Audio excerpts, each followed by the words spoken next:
Hello, everybody. This month kind of got away from me, so I'm probably not going to be able to put out 2 episodes this month, and I will pick things back up in July. However, I did fix an issue with old VLVC content. So there was some hosting issues with the old Very Legal, Very Cool episodes, and they disappeared from the internet. So I had to relaunch a new RSS feed for it and do all sorts of fun stuff with that. And so because of that, I've spent the last few days re-uploading everything from that old show. I have decided, just to kind of keep some stuff flowing on this feed, that I am going to upload 2 episodes I particularly liked from old VLVC, and hope you guys enjoy them. I think they still kind of hold up. So this first episode here that I'm dropping is going to be called Portraits of War Gods. It was originally published on April 12th, 2021, and it is the episode that I kind of introduced Mammonburg at the time and brought on Jackal to talk about painting. And specifically, we got into Caravaggio and talked a bunch about the Haitian Revolution. So I hope you enjoy.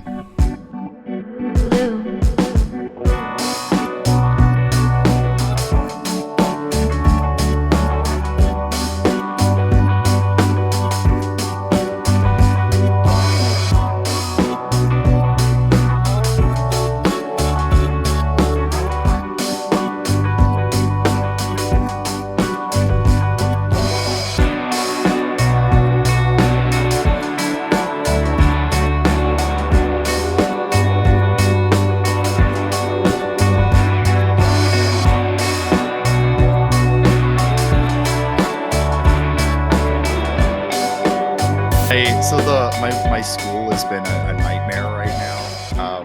It feels like it's just like chaos at this college all the time. The Wi-Fi has been down for 5 days. It just came back today. Right, the China's been hacking into your schools. Yeah, your yeah, Wi-Fi. yeah. The communists have hacked in. Also, my apartment on campus doesn't have AC right now, which I forgot about that until I stepped in right before recording this and was just like, oh God, it's so hot in here. I know the feeling. My dorm at my college back when school was in person and not through my computer screen. What happened was that the dorm building that I was in, it was extremely old. I think it was like I think that building specifically was from like back when the school was founded, like in the 1860s. Mm. So it's an old building, and because of that, that building specifically did not have modern air conditioning. Oh God. What you had when it got hot was your windows. Yep. And this is gonna stick out to me. I think for the rest of my life, I'm gonna be on my deathbed. I'm gonna remember this moment. Was when we were driving up to the So for anyone who was not aware, I'm not gonna specify what state I was in, but I will specify that I was coming from New York State. The city specifically. So we were coming from New York City to somewhere in the Midwest. And that which drive, is a culture shock in and of itself. It is a culture shock. There was I remember that when we were going through, I think it was Ohio. Was it Ohio? It was some Midwestern state with a lot of corn. That that describes all of it. Yeah. That doesn't specify any specific it's not helpful at all. Perfect. So we were driving through one of the flatlands of the United States. And suddenly, the radio that we were listening to, which I think was just sort of like you ever put the radio on it? It's just it's like pop music. You're not really paying attention to it, but it's like background noise. Oh God, I know. I think I know where this is going. It switched from that to conservative talk radio. Oh yeah. I thought you were gonna say you were like listening to what you thought was pop music, and then all of a sudden the chorus would come in and be like, "Praise the Lord!" And it'd be like No, it would if it was gospel, it would be less of sort of like it would have been less than of a whiplash than conservative talk radio. Oh, to be clear, there's no gospel music in the Midwest. It's crappy worship music. It's like Hillsong. Yeah, there's right. no because gospel's good, and so we can't have Yeah. that. Yeah.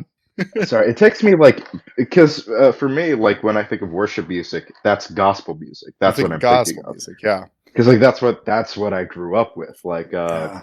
what was one song that always stuck with me was I'm going to see the Mhm. King. It's a Oh yeah. beautiful song.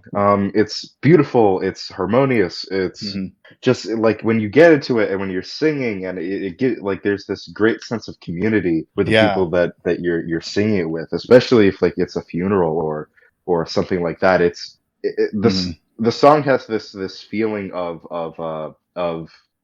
like stubborn hopefulness in Yeah. at death. Yeah. No, But I then like when you listen to like evangelical rock, it's like worship. It's terrible. what is this? Yeah, there's kind of like a much more meaning to like gospel music and specifically black gospel music, I think, than a lot of the evangelical stuff I was raised around. There's a previous guest on the show who mentioned that worship music is one of the things that actually kind of killed his faith.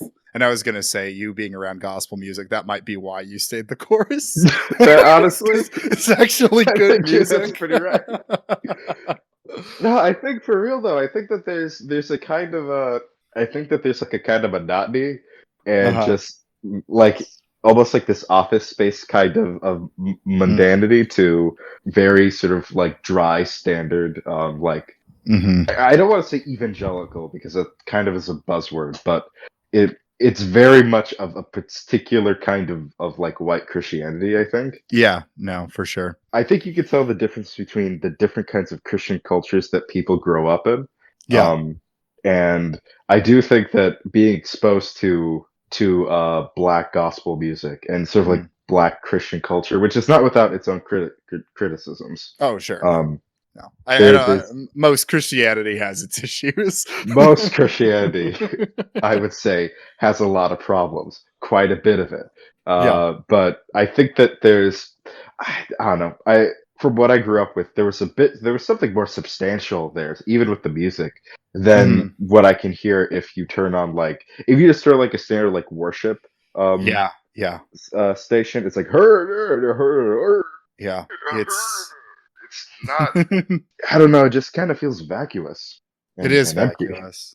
Before we get any deeper into this, I should probably formally introduce the show. Probably. Yeah, welcome to Very Legal, Very Cool, a podcast about how music sucks. I don't know, and painting is good. I don't know. That works. Those are very true.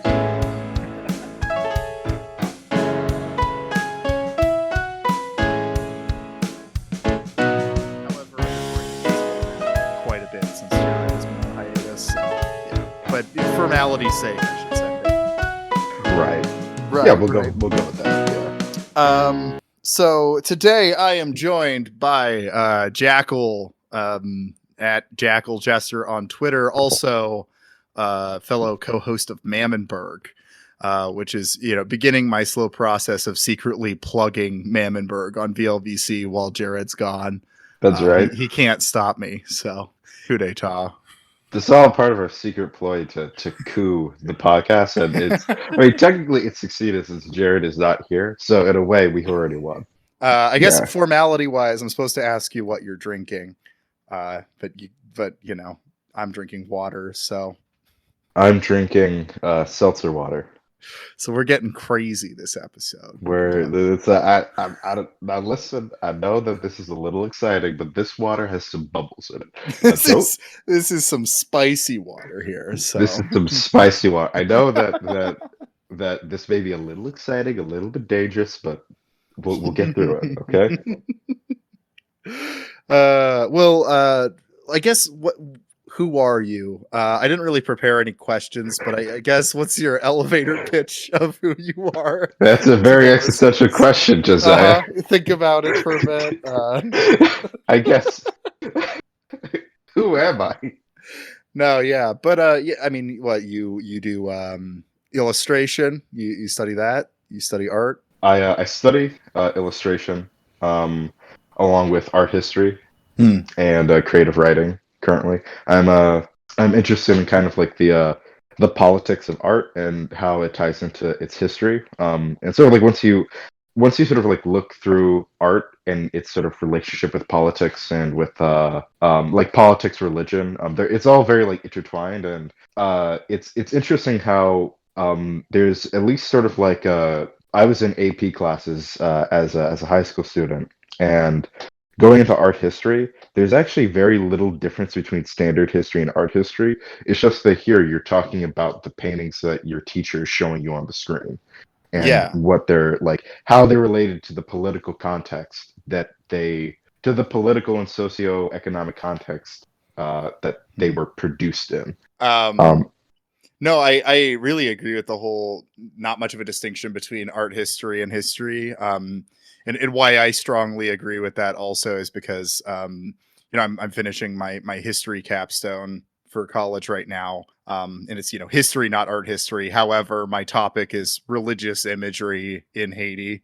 right. So it's definitely a pretty blurred line because I'm making my way into art history despite that not being my degree technically. Right. I think that like I think it's simply as a consequence of that you're talking about history that you're going to if you're talking about history, you're going to have to talk about art at some point, something. Yeah, well, because it makes people do stuff generally, or it expresses stuff at the very least. You also got like art is one of the is I think probably a core tenet of what makes us human is Yeah, that abstract the ability of abstract thinking like that. yeah, Um, so it's very old to us. I think it's probably like one of the oldest. I think you could argue like it's one of the oldest drives in like sapiens. yeah. That's G.K. Chesterton has like an argument like that where he's like, what makes why you can tell humans aren't just animals is because the earliest relics we have of humans is them choosing to draw on walls. Yeah, it's that Yeah. because drawing has no and this will hurt me somewhat as someone who's studying it, but drawing has no inherent value Mm-mm. from like a well, from like a practical point of view. If you're thinking purely on the basis of survival, there's no point other than maybe making instructions. Yeah. Um, but even then, you can communicate that if you have the ability for speech, you can communicate that verbally. Right. But Right.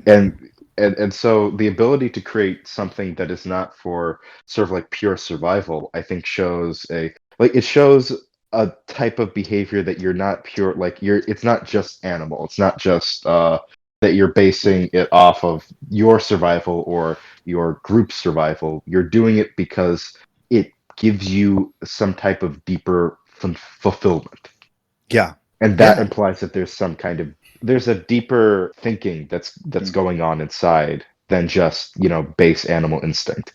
Yeah. Yeah, no, I agree with that. That was I think for me the thing that prevented me toward moving toward just like pure materialist atheism was partially the book Man's Search for Meaning by Viktor Frankl. But in that book he describes like how people, he was in Auschwitz as a Jew in Auschwitz, and he observed how people in that situation would draw on the walls. And he as a psychoanalyst couldn't really initially make sense of it because it kind of seemed to violate the pleasure principle.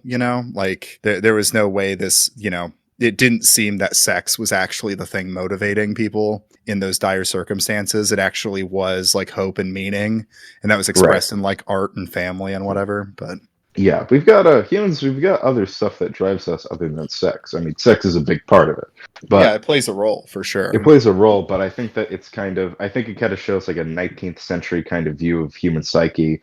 If you just purely that all of it is based off like It's like mechanistic. yeah, it's very mechanistic when I think if you just look at human behavior in general, there's a lot of stuff that we do that is not based off of sort of like the drive for like the search for sex. Hmm. I also think that you can go too far the opposite, where it's like sex is not a drive at all, like just something sort of tertiary. Yeah, and, Um, and that's just logically not true because that's yeah. we I need mean, it to be alive and continue the species. So also obviously if it you plays a like role. have also if you've been on the internet at any point in time, that's like have you like Right, right. at any internet space, any kind. will have some kind of horniness to it. Yeah, This is people are something a bit that's horny. inherent to humans. It is, but we're a little bit more complicated than just like sex fiends, I think. Right. Right. Oh, I should also say what I'll say. My Yeah. Yeah. persona on Twitter. Yeah. Um, I'm what you could call a shit poster on Yeah. Twitter. I've heard of this. It's an art form, mind you. Yeah. So what I do on Twitter is that because I'm cursed as a human being, I find the most awful takes from various kinds of people, whether they have a blue check mark or not. Mhm. And I comment on them on where they should shove a 2x4 into. Yeah, which orifice they should insert some, Sometimes, if they're talking out of that orifice, shoving the Mhm. 2x4 up there will stop the talking. Yeah, and that's kind of the goal there. Basically, my goal on Twitter is I want to bully. I want to bully people that I disagree with. Yeah. Uh, Yeah, that's and I'm going to stand by that statement because yeah. I think I think it's good to bully people sometimes. If they deserve it, I mean, Like like that time I told Steven Crowder to eat dog cum. That's yeah. Yeah, that you did do that. But yeah, I also I guess you could say I'm LARPing as a Puritan Witchfinder general as well. You also post Hotep memes because they're Yeah. God's gift to the world. I love the Twitter persona. It's a good time. Fellow person trying to, own, various writers for the National Review or whatever, Rich Lowry. Or sometimes they can be, a bed bug like Brett Stevens. Like Brett Stevens. Hey, that's anti-Semitic. You can't. No, I hear you, I see you, and I want you to know that I'm trying to improve. Jackal's canceled already. Let's be honest, I've been canceled for a while. That's honestly same.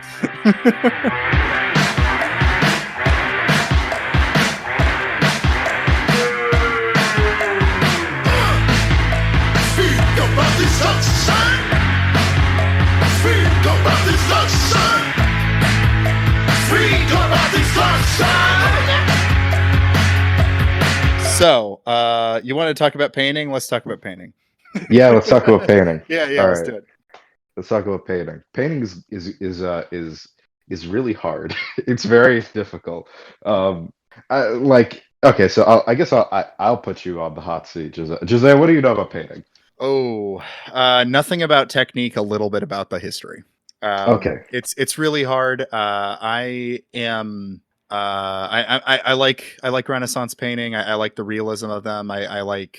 Oh fuck, why am I? Impressionist paintings are generally my favorite style. Like that middle ground between perfect realism, but not the middle ground between realism and like complete And the abstract, symbolism. yeah. I like that middle ground where it's kind of fuzzy, which also is my attraction more and more to Haitian art as well, because it's got kind of that it kind of falls in. It's not impressionist, but it's it has sort of a impressionistic. Yeah, it comes into the surrealism. It's when I get to talk about Haiti a little more, it falls into what's called the primitivist movement, which I don't like that term at all, but it's the term that's used. So yeah, that's also something I've come across. Yeah, it feels always sort of like that really doesn't. That feels like such a reductive way to talk about this kind of like art movement, but that is the academic. It's how term they that come up identified with. themselves. Yeah, and that's That's hard. it's, and I think that once it's identified as that, there's really nothing else you can do about it, because that's what the reason why they're doing it is so that they can harken back to. I think you can maybe say they're decolonializing the term primitivism. Yeah, but yeah. So you like you like impressionism. You like yeah. Why am I blanking on water lilies? Who did water lilies? That would be, hold on. I've seen them in person, and they were so beautiful. Monet. Oh, okay. You're thinking Monet. Okay, yes, Monet. Yeah. I like Monet a lot. A lot of my taste in art is specifically the stuff I was able to see when I went to Paris one time. And so I'm Right. So naturally characterized. attracted to like French painters just kind of by impulse. Right. And I've more and more grown an attachment to medieval art too, just as I've gotten more kind of Catholic. It's hard not to, you know. It's when you get into. I guess I've seen this. It could go either two directions. You either get really into Baroque or you really get into medieval art. I haven't taken the Baroque route yet. I'm sure that'll come around at some point, but Which yeah. okay, so I want to ask you a question. Yeah, go And for it. it'll I think it'll characterize sort of a jumping off point that I want to get into while we're on painting. Hmm. Is Caravaggio a Renaissance painter? So I can't think of who Caravaggio is I off the can. top All of right. my head. I don't want you to look it up because it'll say. Oh, okay. But Okay. All right. I'll send you A a. painting. I'll send you a painting. Okay, that'd be great. In fact, this might be one of his most famous paintings. That I'll send. Oh yes. Oh yes. Okay, I have a hard time with this. I guess in some sense the realism makes me think of Renaissance. However, there's a like a romanticism to it. It feels like. I don't know if I'm correct in that, but that's so I'm gonna say not a Renaissance painter. That would be However, correct. okay, but it seems like it would be Renaissance. He was of the early Baroque movement. Okay, yeah. And Baroque is basically Baroque is sort of like it's a style and movement of that you would sort of like broadly. It was sort of broadly architecture and music and sculpture. But when you're talking about like painting, it's you're specifically talking about very bold colors, very bold uses of black, and also a Yeah. dynamism. There's something kind of both otherworldly yet intimate to them. Yeah. So it Yeah. combines they combine kind of that the with a lot of art. And this will sort of I can also get into comics a bit here because this is also talked about there of the sacred and the profane of sort of like the earthly and the Mhm. divine. Yeah. Those sort of like two pushes in art, whether you go for the otherworldly or the sort of like the base. Hmm. And with Caravaggio had this like this. It has elements of the Renaissance there. However, there's this kind of dynamism to his figures and to his, but there's also this realism there. Like this is a painting of Saint Peter that I'm showing Josiah. Yeah. And there's I think that there's kind of this realism to the figure that's even more real than you would see in Renaissance. Because in Renaissance art, it's idealized, but here there's something a lot more realistic to the depiction of Saint Peter. That's a really interesting point because I when I generally think of Renaissance, I think of that as realism. But you're right; it's like idealized realism, and it's later that it gets more realistic. That's yeah. Yeah, because Renaissance art was like I think this was even covered in like a AP European class I had was like Renaissance art is it is very ideal. It's very Greco-Roman, Hmm. Hellenistic Yes. Yes. inspired, and and Hellenistic art is idealized art.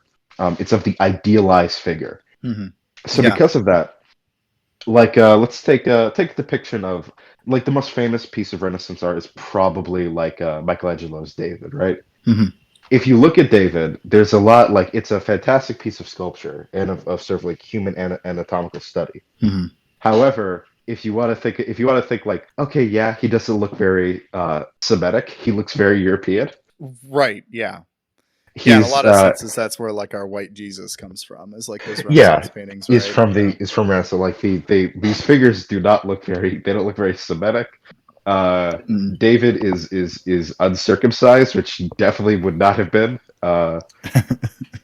He's and there's also like the and you also see these for other figures too with Michelangelo is that like these are idealized male forms like they're Hmm. and then the particular Hellenistic ideal of the male form they're untainted unaltered muscular in a very sort of Hmm. not in sort of like our modern idea of like a bodybuilder kind of muscular but a muscular in like a that meant sort of like strength and Yeah. aesthetic beauty.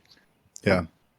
um, but with Caravaggio, there's and tell me if you see it, there's something more human to this depiction than you might Yeah. see in Yeah. Renaissance art. Yeah. No, I agree. Even you can see like the halo above him. The halo is faint. Yeah, it's disappearing. Yeah, which is yeah. That makes sense. I mean, it's Renaissance is in a sense paintings of gods, even if it's people. It's humans. It's gods. Yeah, As this is because like very subtle. it was inspired by Hellenistic art, and a lot of Hellenistic art was depicting Mm. emperors and gods, and you want to make them grandiose. Yeah. That's so I brought Caravaggio up because I think he's a very interesting individual, Mm. um, both as an individual and kind of his particular style of painting. So I'll give you sort of like a broad strokes about Caravaggio. Caravaggio was a post-Renaissance artist born in Milan, to sort of like what I think you could roughly call them a middle class family. Hmm. Obviously, that term wasn't applied then, but they were like his father was like an artisan, so like they weren't Yeah. wealthy, but they were comfortable. Right. Right. Enough that he got an apprenticeship to like go study art. Typically in painting, you have a lot of people when they're painting, they will do an underdrawing or underpainting or studies or before they move on to their final painting, Hmm. so that they know what they're doing. And this is not just exclusive to painting. Other This is like in any other kind of visual art, is that you're going to do a thumbnail, you're going to do a sketch, you're going to do something before you get to that final piece. Right. So that you don't fuck up on the final, that because especially with paint, that is very, if you're not working with watercolors, it's very hard to reverse like this. Yeah. And also like keep in mind the scale that they're working with is like big. These are very big paintings. Yeah. Yeah. Caravaggio was unique in that painting that you're looking at there, Josiah, that Hmm. had no underdrawing. There was no sketch. He didn't do any. He just went onto the canvas and painted. Christ, that's insane. There are very few people that could just sort of like do that. I can't do that. Right. Right. Very few artists I know can like do that. Like there's a particular artist a modern artist that's an example of that. It's like Kim Jong-ji, a Korean Mm. illustrator who has like photographic memory. He can draw like he doesn't need an underdrawing. He doesn't need a sketch. He doesn't even use pencil. He'll just go with a pen and draw whatever comes to his mind, and it's incredibly accurate, both perspective and anatomically. Yeah. However, I think that there's like Caravaggio just went in with like painting. Mm. He didn't. There was no sketch. Yeah. Even like Michelangelo and famously Leonardo da Vinci did sketches. Caravaggio, Wow. I think, like to me, he kind of emphasizes a like you would see this like Caravaggio is I think you could call him like an early one of the examples of like modern. It's not quite modern because it still definitely is sort of like flavored by Renaissance art, but it has like stuff that you would later see Yeah. in modern art. Depends on what you define as modern. Because yeah, I think of like 1600s as the big as the early modern period, but American history doesn't teach it like that, so it gets complicated. I don't know. Yeah. It all depends, and technically, the father of modern art is Francisco Goya, my boy. Your Um, boy, yeah. That's the but only that I think that Goya being your boy means that's the podcast's official artist because it's the only artist that's ever come up twice on here. I think. yeah, Yes, I think Goya is the official Mammonburg official artist artist. because of Yeah, the flat Saturn art. painting that he did. Yes. God, I love that. I really want to bully Claire into doing more flat art Goya paintings. I would love for I would totally buy I, like stickers of flat art Goya. you should. She does have a red bubble. I have that Saturn devouring his son on the back of my laptop. It's awesome. Oh shoot. Okay. It's super I'm gonna dope. have to go take a look at a Redbubble soon. Yeah, it's super good. I'll put that in the show notes. I'm also going to show you another painting here, and Yeah, I'll put the title, and thank you. I'll give a note about this, and then we could talk a little bit about Goya's life because I want to. Mhm. It's not going to be too much into detail, but I want for you to. I'm going to give some insights to this painting, and then we Mhm. could talk about the insane life of Goya and how I think that from the since time immemorial. all artists are crazy people Yeah. that get into insanely very specific fights and beefs. Hmm. This is obviously sort of like Judith beheading Holofernes. I'm never able to pronounce that. It's a like the Deuterocanonical book of Judith. Yeah. Um, Yeah. the Syrian general, Holofernes. And this is a typical painting that you've seen a lot of. And there's actually there's a very interesting depiction of this done by a woman painter who was sexually assaulted. Hmm. Um, that kind of to for the audience who doesn't know, typically when this is done in painting, it is Judith like beheading the head of the Syrian general. Hmm. Um, and there's the woman painter, which I'll have to find her name for later. Hmm. She when she was sexually assaulted, there's very interesting analysis that goes into the painting that the painting was a way of her sort of getting some kind of therapy of sort of like Hmm. a woman like beheading this. Beheading a patriarchal like tyrant. Yeah. Yeah. Yeah. That's good. In fact, that painting is even more bloody than this one, and that's it because this is a fairly graphic painting. Yeah. Um, Yeah. It is. So this is a painting of Judith getting ready to put a Holofernes head in a sack as she's beheading him. And Hmm. Josiah, I want you to someone describe the what's going on with Holofernes here. Yeah. So we've got he's laying down. We've got Judith kind of slicing his neck open pretty deep, and he's kind of like looking up horrified. It looks like he's kind of like crawling out of somewhere. I'm fascinated by how peaceful she looks while she's doing it. That's kind of fascinating to me because it doesn't look like this aggressive thing. It just looks like she's just doing it. For those listening, you may or may not know the story of the Book of Judith. It does depend on what Bible you have. Yeah, well, it depends on if you're Protestant or not, right? Yeah, Because it's a even Catholic one. yeah, but even like I think like it's such a famous depiction that even if you're not Catholic, you kind of know the Yeah, story of this roughly. yeah. So the look on his face, how would you characterize it? I mean, kind of mortified. Um, I don't know. His like mouth is open, kind of. There's Yeah, terror on his face. Like yeah. No, it's really realistic for sure. there's a very graphic blood spurting from his neck as Judith is beheading him. Right, right. Now, this is where I'm going to reveal Caravaggio was a gangster and a Mm, pimp. yeah. So Caravaggio, throughout his life, Caravaggio just could not help himself getting into trouble with whether it was cops, whether it was other painters, whether it was like gangsters. He couldn't help himself getting into trouble and into fights Hmm. with people. In fact, that's how he got kicked out of Rome. Was that he was going to? It was with I think it was another painter that he was having a beef with. Hmm. No, it was another pimp because this was over a woman, a prostitute that Caravaggio was either in love with or wanted to Yeah, have. He wanted to be her boss in that context. yeah. So this was over. He was very angry about this guy. I think the guy like emasculated him in some way. He said something about his manhood. And Mhm. Caravaggio went in with the goal that I'm going to cut this guy's balls off.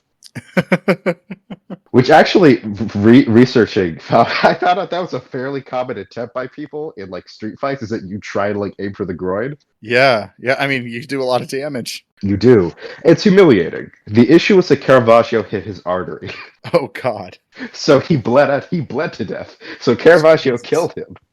Uh, Yeah. and thus, now there was a warrant out for him, dead or alive. Hmm. And Caravaggio fled Rome, and basically the rest of his life was spent like trying to convince the Pope to give him a papal pardon. Yeah. So that's like so when Caravaggio depicts violence in his work, especially like with this, I think and this is I'm not getting this very scholarly source. I'm getting this from my interpretation of the painting. I think Hmm. that he's seen that kind of face before, Yeah. that Yeah. like No, just it's pretty terror. clear. Yeah. Because it's so vivid, Hmm. it's so detailed. If you zoom in, you can see like the wrinkles in his forehead as he's staring up at Judith. Yeah. Yeah. No, it's a great painting. Also, this goes to and this is Caravaggio also got in trouble with bishops a lot with Hmm. who would commission his paintings. Is that Josiah might know that especially like at this time use models for your paintings. Right. Now, artists have always used sex workers because like it's not as expensive as if you're going to like someone who's specifically like going to be like an art model specifically. Right. Now, this also goes with the fact that Caravaggio was a pimp, or tried to be a pimp, because we were actually unaware of how successful he was. Yeah. But he tried to be a pimp, and so a lot of the biblical figures, especially the women that you see, they're based on like women that Caravaggio dated or the sex workers that he hired. And that was also, I think that this was the case with Judith. That was the case, and these women were peasant women, and so a lot of bishops at the time had a real problem with this because they recognized these women because they were sex workers in Rome. They knew who they were.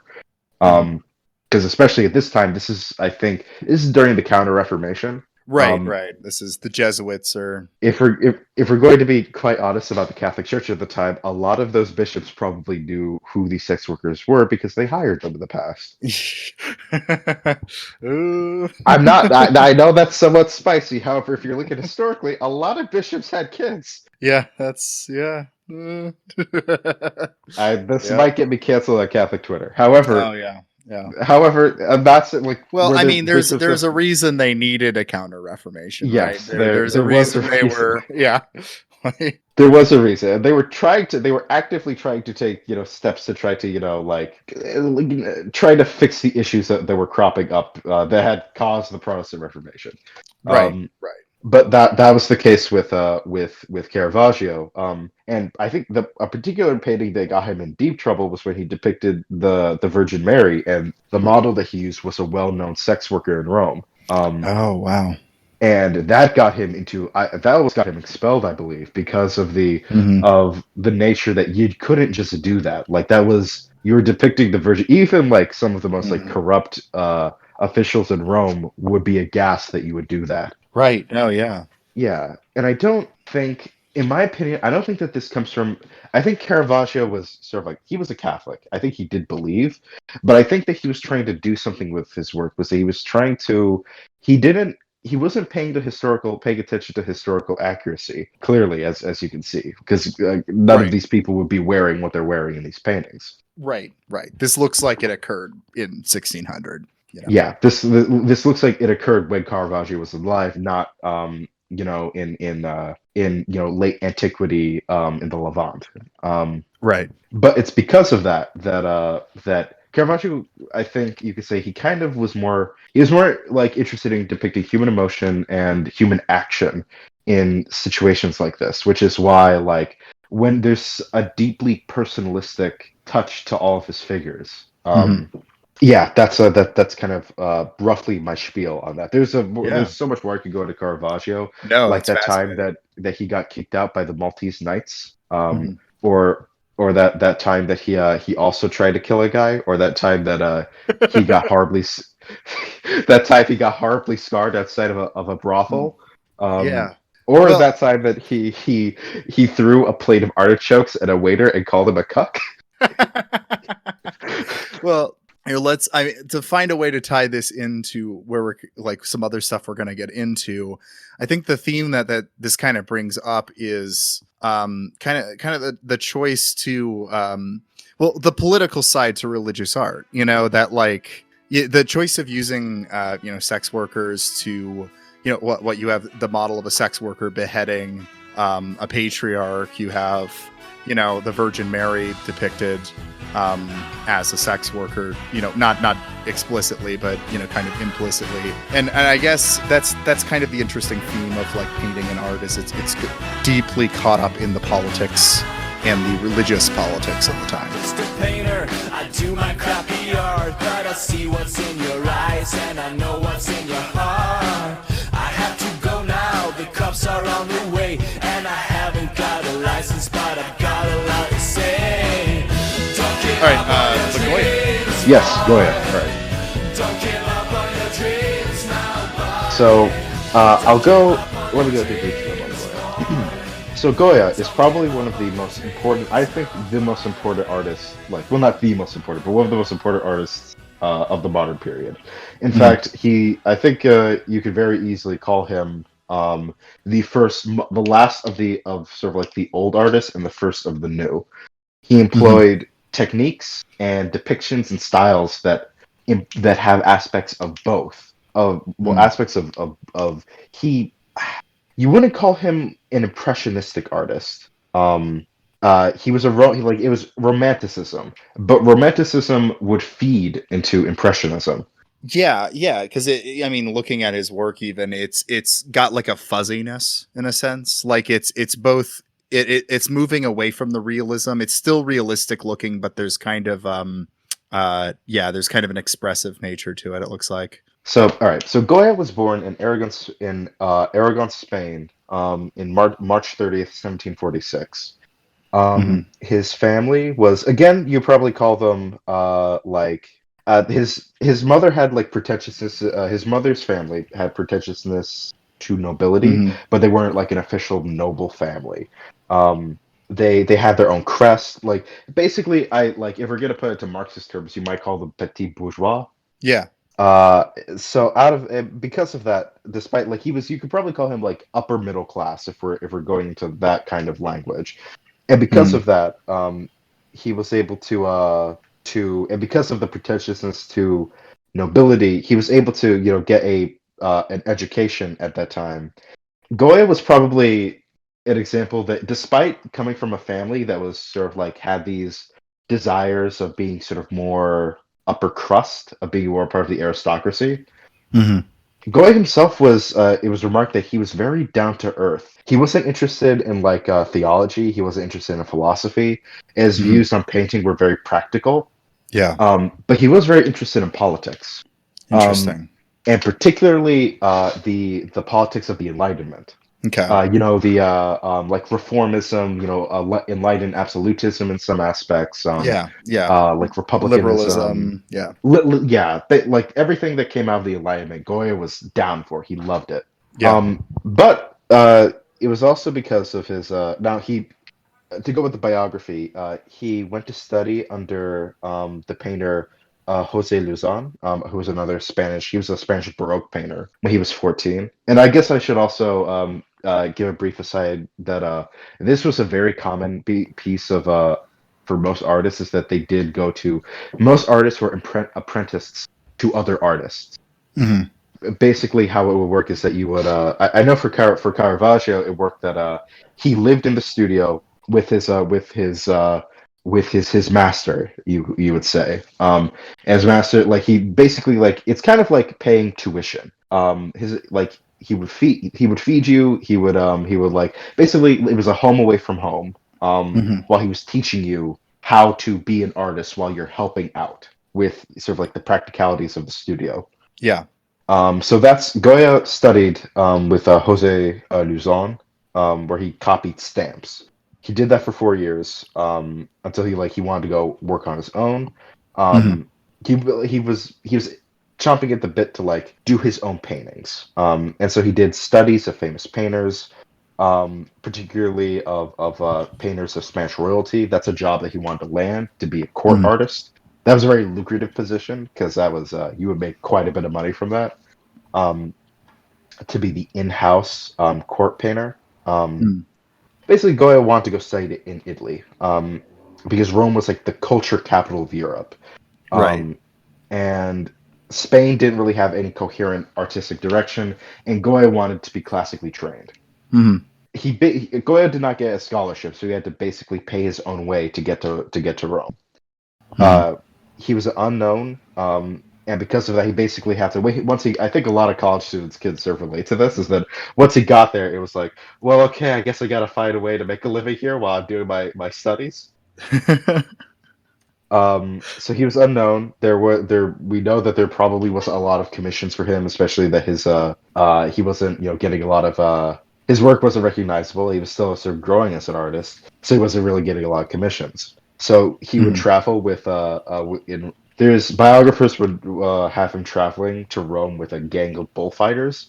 He worked as a street acrobat, or he would sort of like do work for Russian diplomats. There's also other biographer noted that that he fell in love with a nun, and he tried to plot. He plotted to abduct her from her convent. Um, Oh my god. uh, we don't know the historicity of any of these things, but that's what's said is what These happened. are the rumors, yeah. All of this could be true. He really could have traveled with a gang of Spanish bullfighters in Rome, did work for the diplomat for the Russian Empire at the time, and really thought about kidnapping a nun so that she would marry him. We don't know. But that we know that Goya was painting at this time. He did two paintings, mythological paintings of Pan. I believe Pan is a Hellenistic god, I believe. Yeah, yeah. He won prizes for his painting. Basically, to sum it up, he made friends. He married. He had a kid. He sort of became more well known as an artist. He went back to Spain, and then his career as a court painter would begin. Painting the Spanish royalty. And if you know anything about the Spanish royalty at this time, they're a bunch of fucking idiots. It is suspected that Goya was putting subtle jabs about the royals in his paintings, both because he might have personally not cared for them, and also because of his Enlightenment politics. That's probably not true, because if you did that, that's an easy way to get executed. Yeah, yeah, absolutely. Let me. So I will send this to you. Oh, okay.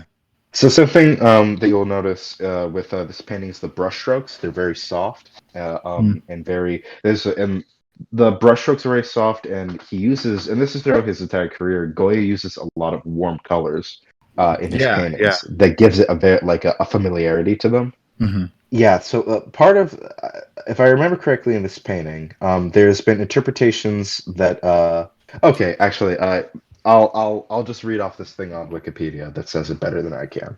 The French writer Théophile Gautier called it a picture of the corner grocer who has just won the lottery. It has sometimes been suggested that Goya was in some way satirizing his subjects. The idea has been dismissed by the art critic Robert Hughes. This is nonsense. You didn't manage to keep your job as an official court portraitist if you were satirizing the people who you were painting. No, this is not a send-up. If anything, this is a fact. This is an act of flattery. For instance, on the left, the blue suit.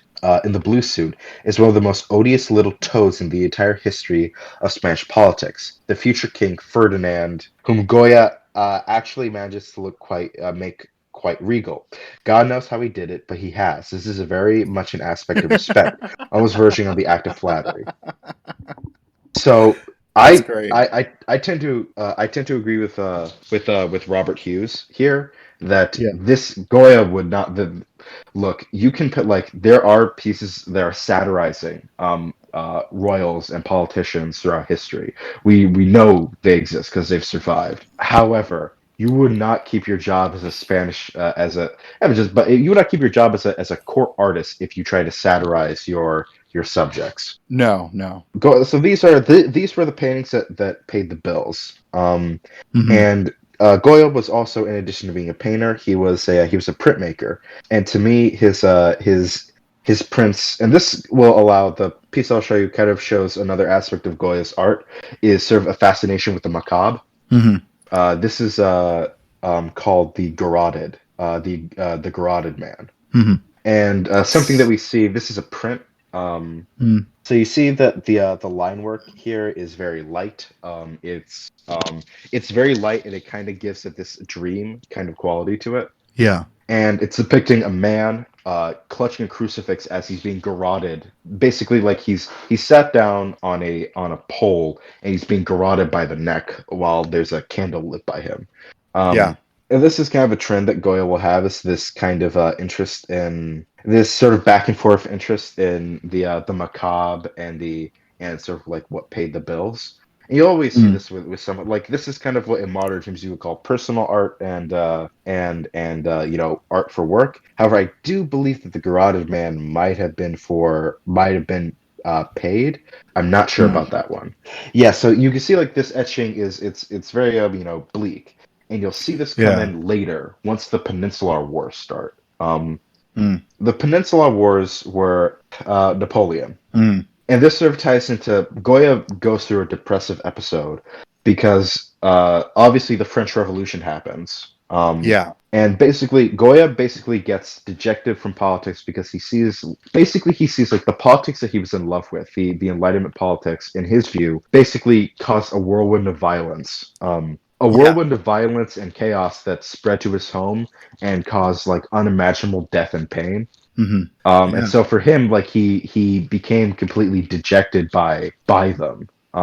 They caused him to go into a horrible depressive episode that he really did get out of. And Yeah. the Peninsular Wars, particularly, something, and this is an example of his modern, the sort of modern-esque aspects of his art, was that you Mm. see that throughout the Peninsular Wars, which these are two famous paintings that Goya did. Yeah.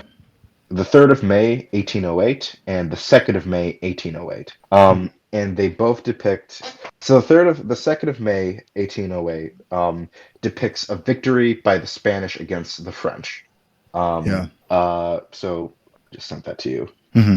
So you see that there's a kind of victory here. This is a kind of classical depiction of war in painting. Hmm. That there's a kind of this is clearly being depicted as a good thing. Yeah. Yeah. A kind of glory is there, even though there's some gore, but it's not Yeah, but really being it's a depicted. triumph. Yeah. Let me see if I can get a better, because I really want to this to the detail for the 2nd of May to show. The 3rd of May, sorry. Oh, yes, I've seen this painting before. Yeah. I gotta remember to be saying out loud what I'm seeing since this is an audio Yes. So format. I want Yeah, you to so describe it's what you are seeing before I go to it. yeah, so it's a firing squad. It looks like can't really tell what kind of troops they are, but very very 19th century looking troops pointing guns at. There's a pile of corpses and blood, and then there's a man with his hands in the air, and he kind of looks like he's pleading not to be shot. And if you This notice, is he's bigger not a than romantic. everyone else. Yeah, this is not a romanticized violence in the same way as the kind of battle painting we were talking about earlier has. This will go into part of this goes into obviously the Napoleonic Wars, Mhm. Which is an awesome tie into Haiti, by the way. Yes, this is all tied No, to, so all in this an happening elaborate during the way, same time what frame. we're doing is, you know what, I've found our topic as we're halfway through. We're doing a history of modernity and its relation to like racism and stuff later through art. That's what we're doing right now. Yes. Okay. You've all tied. You've Yes. tied it down with a bow. We did it. Okay. All right. Yeah. So go ahead. What was going on with this painting here? So, Napoleonic Wars. to give a background, this is Napoleon I of France. Declared himself first consul of the French Republic, and then he crowned himself emperor in 1804, and then Europe burned. Napoleon is probably one of the most important figures in history, and he was an asshole. He's terrible. But you can't deny that, like, there's great man history is bull. It's not real. But if it was ever real, it was about someone like Napoleon.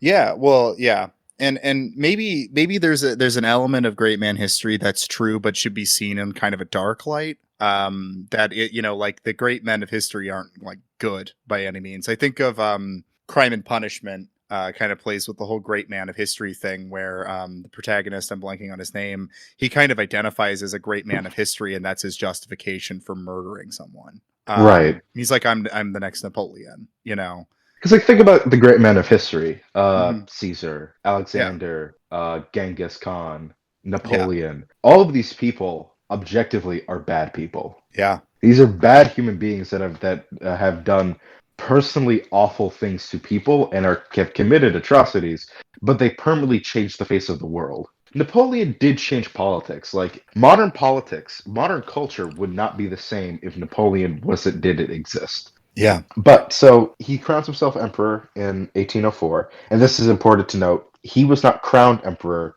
he crowned himself emperor. Yes. Keep that in the back of your head when talking about Napoleon, so that he was typically a priest would crown you. A priest, some religious official. Napoleon crowned himself emperor. And that shows a lot about how Napoleon viewed himself. Right. So because Spain controlled access to like the Mediterranean, the country was strategically important for Spain. Charles IV was the reigning monarch at the time. He was regarded as like a half-wit who really only cared he only really cared about hunting. He didn't really give a shit about like politics, about Yeah. running his country. It was also there were rumors that are probably true that he was like a cuckold to his wife. This comes up. Look, cuckold comes up a lot in history, especially European It history. really does. Yeah. Too much. It's a thing. I think that's also going to be a commonality, at least between Caravaggio and Goya, at least Oh, yeah. tangentially, is that how masculinity is perceived Mhm. by is how you perceive it and how it's perceived, and you don't want it violated. Charles did not care. Charles just cared about hunting and hanging out with his friends. Right. Right. And he was regarded that like he was like a weak cuck who was not able to control his wife who was really running the country. That's how it was perceived in Spain Right. at the Right. time. Obviously, I don't agree with that language at all, but that's how it was That's how understood at everyone the is time. seeing it. Yeah. Napoleon took advantage that the king was such a weak shit by suggesting that the two nations should go and conquer Portugal. France, they basically would both take pieces of Portugal. And so Charles, being an idiot, believed him. Mhm. This would go on to cause Charles a lot of trouble. So they would invade Portugal. Third of the Spanish Prime Minister, Manuel de Goday, along with the title Prince of the Algarve. Goday was seduced and accepted the French offer. He failed, however, to grasp Napoleon's true intentions and was unaware that his new ally and co-sovereign, the former king's son Ferdinand of Spain, was using the invasion merely as a ploy to seize the Spanish parliament and throne. Yeah. Ferdinand intended not only that Godoy be killed during the impending power struggle, but also the lives of his own parents would be sacrificed. Under Yeah. the guise of reinforcing the Spanish armies, 23,000 French troops entered Spain unopposed in November 1807. Even when Napoleon's intentions became clear the following February, the occupying forces found little resistance apart from isolated actions in disconnected areas, including Zaragoza. Mhm. Napoleon's principal commander, Marshal Joachim Murat, Joachim Murat, believed that Spain would benefit from rulers more progressive and competent than the Bourbons, Mhm. and that obviously would mean that Napoleon was going to put his brother in power. Mhm. After Napoleon convinced Ferdinand to return Spanish rule to Charles, the latter was left with no choice but to abdicate in favor of Napoleon's brother Joseph Bonaparte. Although the Spanish people had accepted foreign monarchs in the past, they deeply resented the new French ruler. A French agent in Madrid reported, "Spain is different. The Spaniards have a noble and generous character, but they have a tendency to ferocity and cannot bear to be treated as a conquered nation, reduced to despair. They would be prepared to unleash the most terrible and courageous rebellion and the most vicious excesses." So that is the first painting that you saw. The 2nd of May is a depiction of basically of a uprising, the Dos de Mayo uprising. A proclamation issued that day to his people by Marshal Murat read, "The population of Madrid, led astray, has given itself to revolt and murder. French blood has flowed. It demands vengeance. All those arrested in the uprising, arms in hand, will be shot." So that is that. So that's the first painting that you saw. That is depicting the uprising. The second painting that you see, the 3rd of May, depicts the aftermath, the French response. Yeah. So you have the triumphant uprising and then the brutal defeat. Something interesting about this is that this is not a common picture of war this time. You don't see like the ugly reality of like a victorious uprising. Is that they failed and now there's government soldiers that are about to kill everyone there with a firing squad. I think it's like you see men and women basically cowering because they know that they can't plead their way out of being killed. No, and it's heartbreaking. This is a desperately, you can sort of feel the emotion in this piece of hopelessness and fear. And something interesting about the figure here is that this unheroic depiction, that central figure, he's noticeably bigger than the others. He's on his knees, you can see, but if he was standing upright, he would be taller than the people he's next to and the soldiers. But yet at the same time as being lowly and like begging for his life or begging for the others' lives. And this is a detail that you might not be able to see, but on his hands there's the stigmata. Oh, wow. which is obviously the wounds that Christ suffered while being crucified. But it's an iconographical tool for Okay. martyrdom. Okay. Oh man, this is good. This is good. Yeah, yeah. Because one thing that's interesting is, like you were saying, there isn't really a place for like warfare being tragic in like the European mind. It seems like, and the only real resource to pull the concept of a tragic death is generally Christ. Yes. And the Yeah. martyrs. Even the martyrs is Well, and the depicted as martyrs. Yeah. more. Even the martyr. If you look at like depictions of the martyrs of saints being martyred, obviously there's something holy about it. There's Yeah. a Yeah. peaceful acceptance that they see, that you see with it. Like even it's like Caravaggio depicted Saint Peter, Peter being crucified. But even then, there was somewhat like there was kind of a dignity there. There Yeah. is no dignity here. There is No. no sense of sort of like acceptance of your fate. This is an acceptance of your fate. This is you desperately pleading, even though you know Yeah. that it's that you're going to be killed. You are desperately pleading for your life, and how this figure is depicted, others' lives. Yeah. Do you know what uprising Napoleon didn't crush though?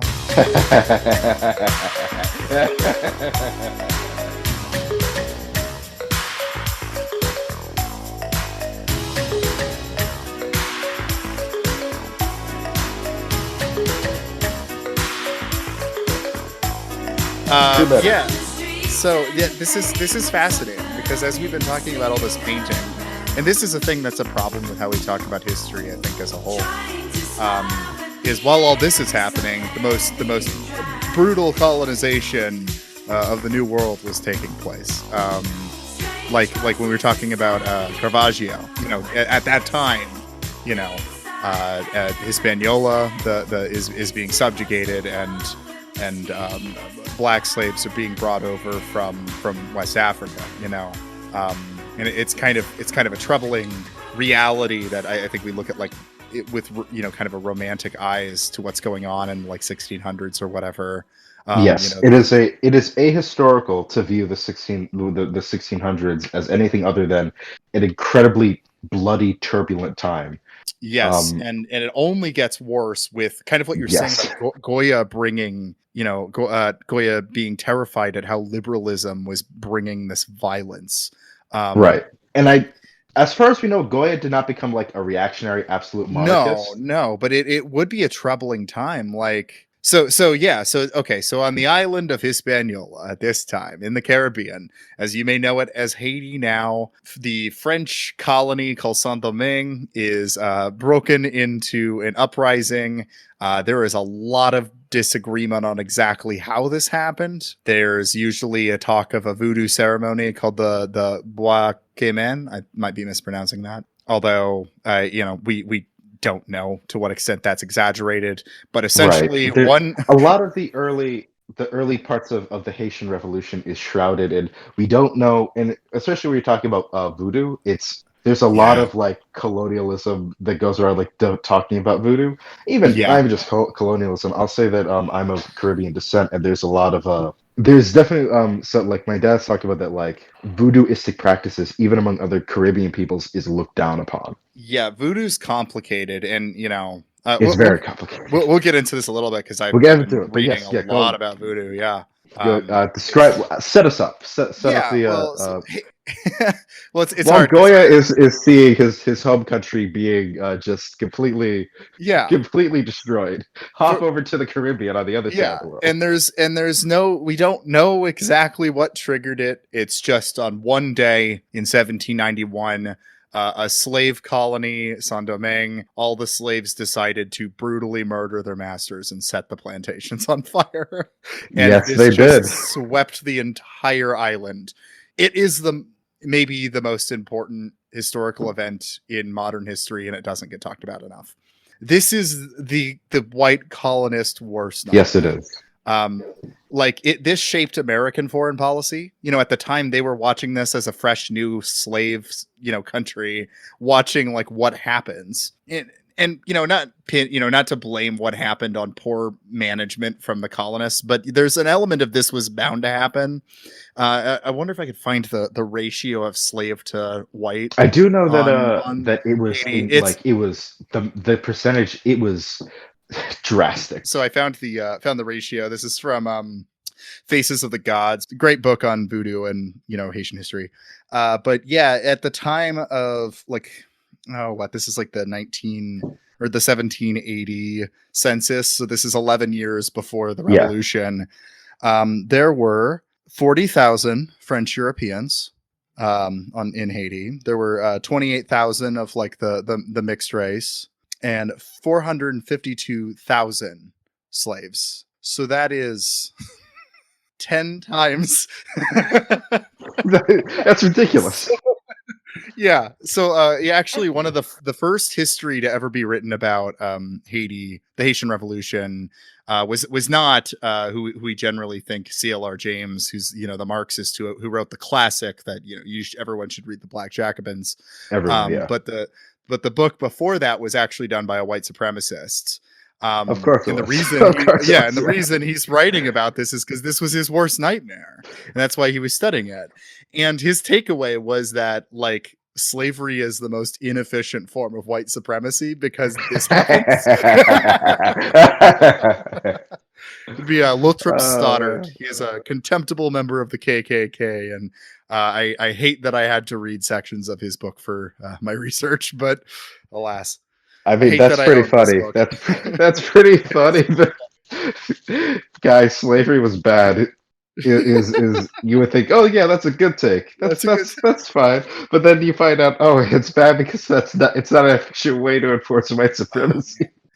There's when you get into like historiography, like there. Yeah, when you're reading like histories written in the early 1900s, and they're just unapologetically racist. Like when you read texts now that are kind of racist, they're usually sneaky about it. But man, they're very blunt about it. Very honest about their. I was reading an excerpt from this old book that was about black mammies from a Southern writer. Oh, God. And I don't think how comfortable are you with me using a certain variation of the N-word here? I am fine with slurs on the podcast as long as the person saying them has the right to say them. Perfect. All right. Yeah. I can cover both Spanish and black slurs then. So Great. So the quote basically amounts to this white Southern guy saying, I'm looking for a nigger, but a particular kind of nigger. Oh my God. He's looking for a house slave. Right. He's looking for a good domestic slave. That's totally what it's like when you read those old histories, man. They're really bad. I kind of like how honest they are, though. Briefly, I like how honest. It's a bit better. That's also true because Haiti, without again getting into, I could talk about Haiti forever, but without getting too much into it, like there's a lot of racial stereotypes that have still marred the scholarship on the topic. Yes. Trujillo is like the biggest historian on this stuff. He's the guy I look to oftentimes. His whole thing is that like it was the unthinkable event, and to this day we're still looking for explanations for why it happened rather than just black people didn't like being enslaved. Like that's the reason it happened. I can't wait to tie this back to what I'm going to tie it to, but yes, that it is inconceivable that that black people desire their own liberation. Yeah, it's Trujillo's famous like framing is it's a non-event. Haiti was like this like gap in our record. Because of it being such a gap in our historical record is proof it's so important. That's kind of like his case because when I was doing historiographical reviews on it, I was looking through Western Civ textbooks, and it wasn't until the 80s that they started including mention of the Haitian Revolution. Despite, as I'm saying, this is one of the only people that like defeated Napoleon's army.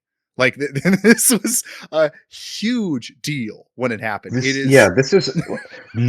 just to let everyone know, the Spanish couldn't do it. The English couldn't do it. The Germans couldn't do it. The Russian, The only reason the Russians won was because of the winter. Yeah, no, absolutely. I mean, it's a world historic moment. And so, yeah, the fast version of this is that over the next century or so, Haiti is kind of struggling to unite itself because after the revolution, it breaks into some factions. The racial politics don't go away. As we mentioned, there's the pure blacks versus mixed, and they are fighting it out. Right. And we should mention, I'll just mention that there was that mixed people in Haiti often they were better treated, they were free, they would own slaves, Yep. and they enjoyed economic freedoms that slaves, even freed black men, free black people were not allowed to have, because like there was kind of feeling among like their white parents that, well, I should probably give them something. And so that's why there was this animosity between mixed and black in Haiti because of that. Yeah, absolutely. There's a lot of weird connections, by the way, to Haiti is like this event that doesn't get talked about, but it's just got all these weird connections. Like you mentioned the French Revolution. Obviously, I didn't really get into this, but the French Revolution, in a sense, triggered the whole thing. Yes, it did. Yeah. Yeah, because there's all this talk coming in of this French colony is hearing all this news about equality, fraternity, whatever, and they're like, well, what about? Like, what about us? Yeah, what about us? Are we counted in that? But Bruv's favorite Jansenist, Abby Gregoire, lived in Haiti for a while. That never gets talked about. John Brown visited Haiti at one point. Like Haiti is a big deal. Haiti's a very big deal. All right, so I want somewhat last bit about Goya is to tie it back to with Haiti is the warfare in Haiti was brutal. Oh yeah, no getting around that. It was brutal warfare. Even if you want to obviously it's not far fetched to say that both Josiah and I view the Haitian Revolution positively. That this ultimately the Haitian Revolution was a good thing. Yes. Absolutely. Broadly, yes. Yeah, like this is absolutely. A good I would view that the Haitian Revolution was a necessary thing to happen, considering how they set up the colony. There's only so much that you could put, and the arduous pain and torture that slaves would have to undergo. This was bound to happen eventually, and it's good that it happened. However, the actual warfare in Haiti was brutal. It was guerrilla fighting. Yeah. Something interesting to tie it back to Goya, and I'm trying to find. So most how warfare is depicted was that painting that I showed Josiah, the 2nd of May. However, Goya, he had a brother who was a monk that was going around Spain, and Goya was actually going around Spain too. And they were seeing basically Goya created several etchings, sketches, plates of what he and his brother was seeing throughout Spain during the Peninsula Wars, and the depictions of it is horrifying. It's grotesque. I'll show Josiah. There was one that particularly to me always just sort of is. It's ghastly. It's horrifying. It's upsetting to look at. It's it's a part of this series that Goya did called Disasters of War. And this particular painting, I'll DM this one because I don't think I want to put this in the chat. Yeah. This is called This Is Worse. Oh wow. Yeah, that's heavy. It's so Josiah, would you like to describe what you're seeing? Oh, there's a corpse. It looks like it's kind of in a tree. I think it's supposed to be that there is a sharp tree branch shoved up the corpse's ass and is coming out the back, like the top of the neck, and his arms are cut off. Should we put a trigger warning somewhere? Oh, sure. We should. Yeah, I think we might have. I'll throw a content warning in the description. Yeah. So bit of a detail here. This particular etching, This Is Worse. It is we're unsure if this is exactly what was seen, because it also is calling back to a particular the Belvedere torso, which influenced how Goya posed the mutilated corpse. But Hmm. so this is the image is based on a scene which occurred in Chicharon in December 1808, at the time when Goya's brother was living there as a parish priest. Uh, Two French soldiers were killed by Spanish rebels. The French retaliated by massacring local men. Yeah. Goya shows that it's a mutilated body of a rebel. Now that says a rebel, but those local men probably let's be honest, the French weren't particularly discriminating who they were killing. They were just Yeah. killing whatever local men were near, rebel or not. Just So a theme generally with guerrilla style warfare or local warfare like that. Yeah. yeah, and that you could probably tie that to Haiti, is that they probably were I'm killing. gonna tie that to the U.S. occupation. Yeah. Yeah, this all like this actually like this Vector of War series probably could help tie back to both the warfare during the Haitian Revolution and the U.S. occupation of Haiti. Yes. Yeah. So they massacred local men, and Goya shows a rebel that's impaled on the branches of a tree at 2 points through his anus and Mm. then through the shoulder blade. You can see at the top right there, if you look, that there's a tip. The tip of of that tree branch is piercing right by outside of the shoulder blade. Yeah. The victim's head is turned towards the viewer in a motif that echoes other disaster series. The other pieces of the disaster series often show the faces of people in that warfare, Mm. in pain, in the rows of death, in Yeah. terror. Yeah.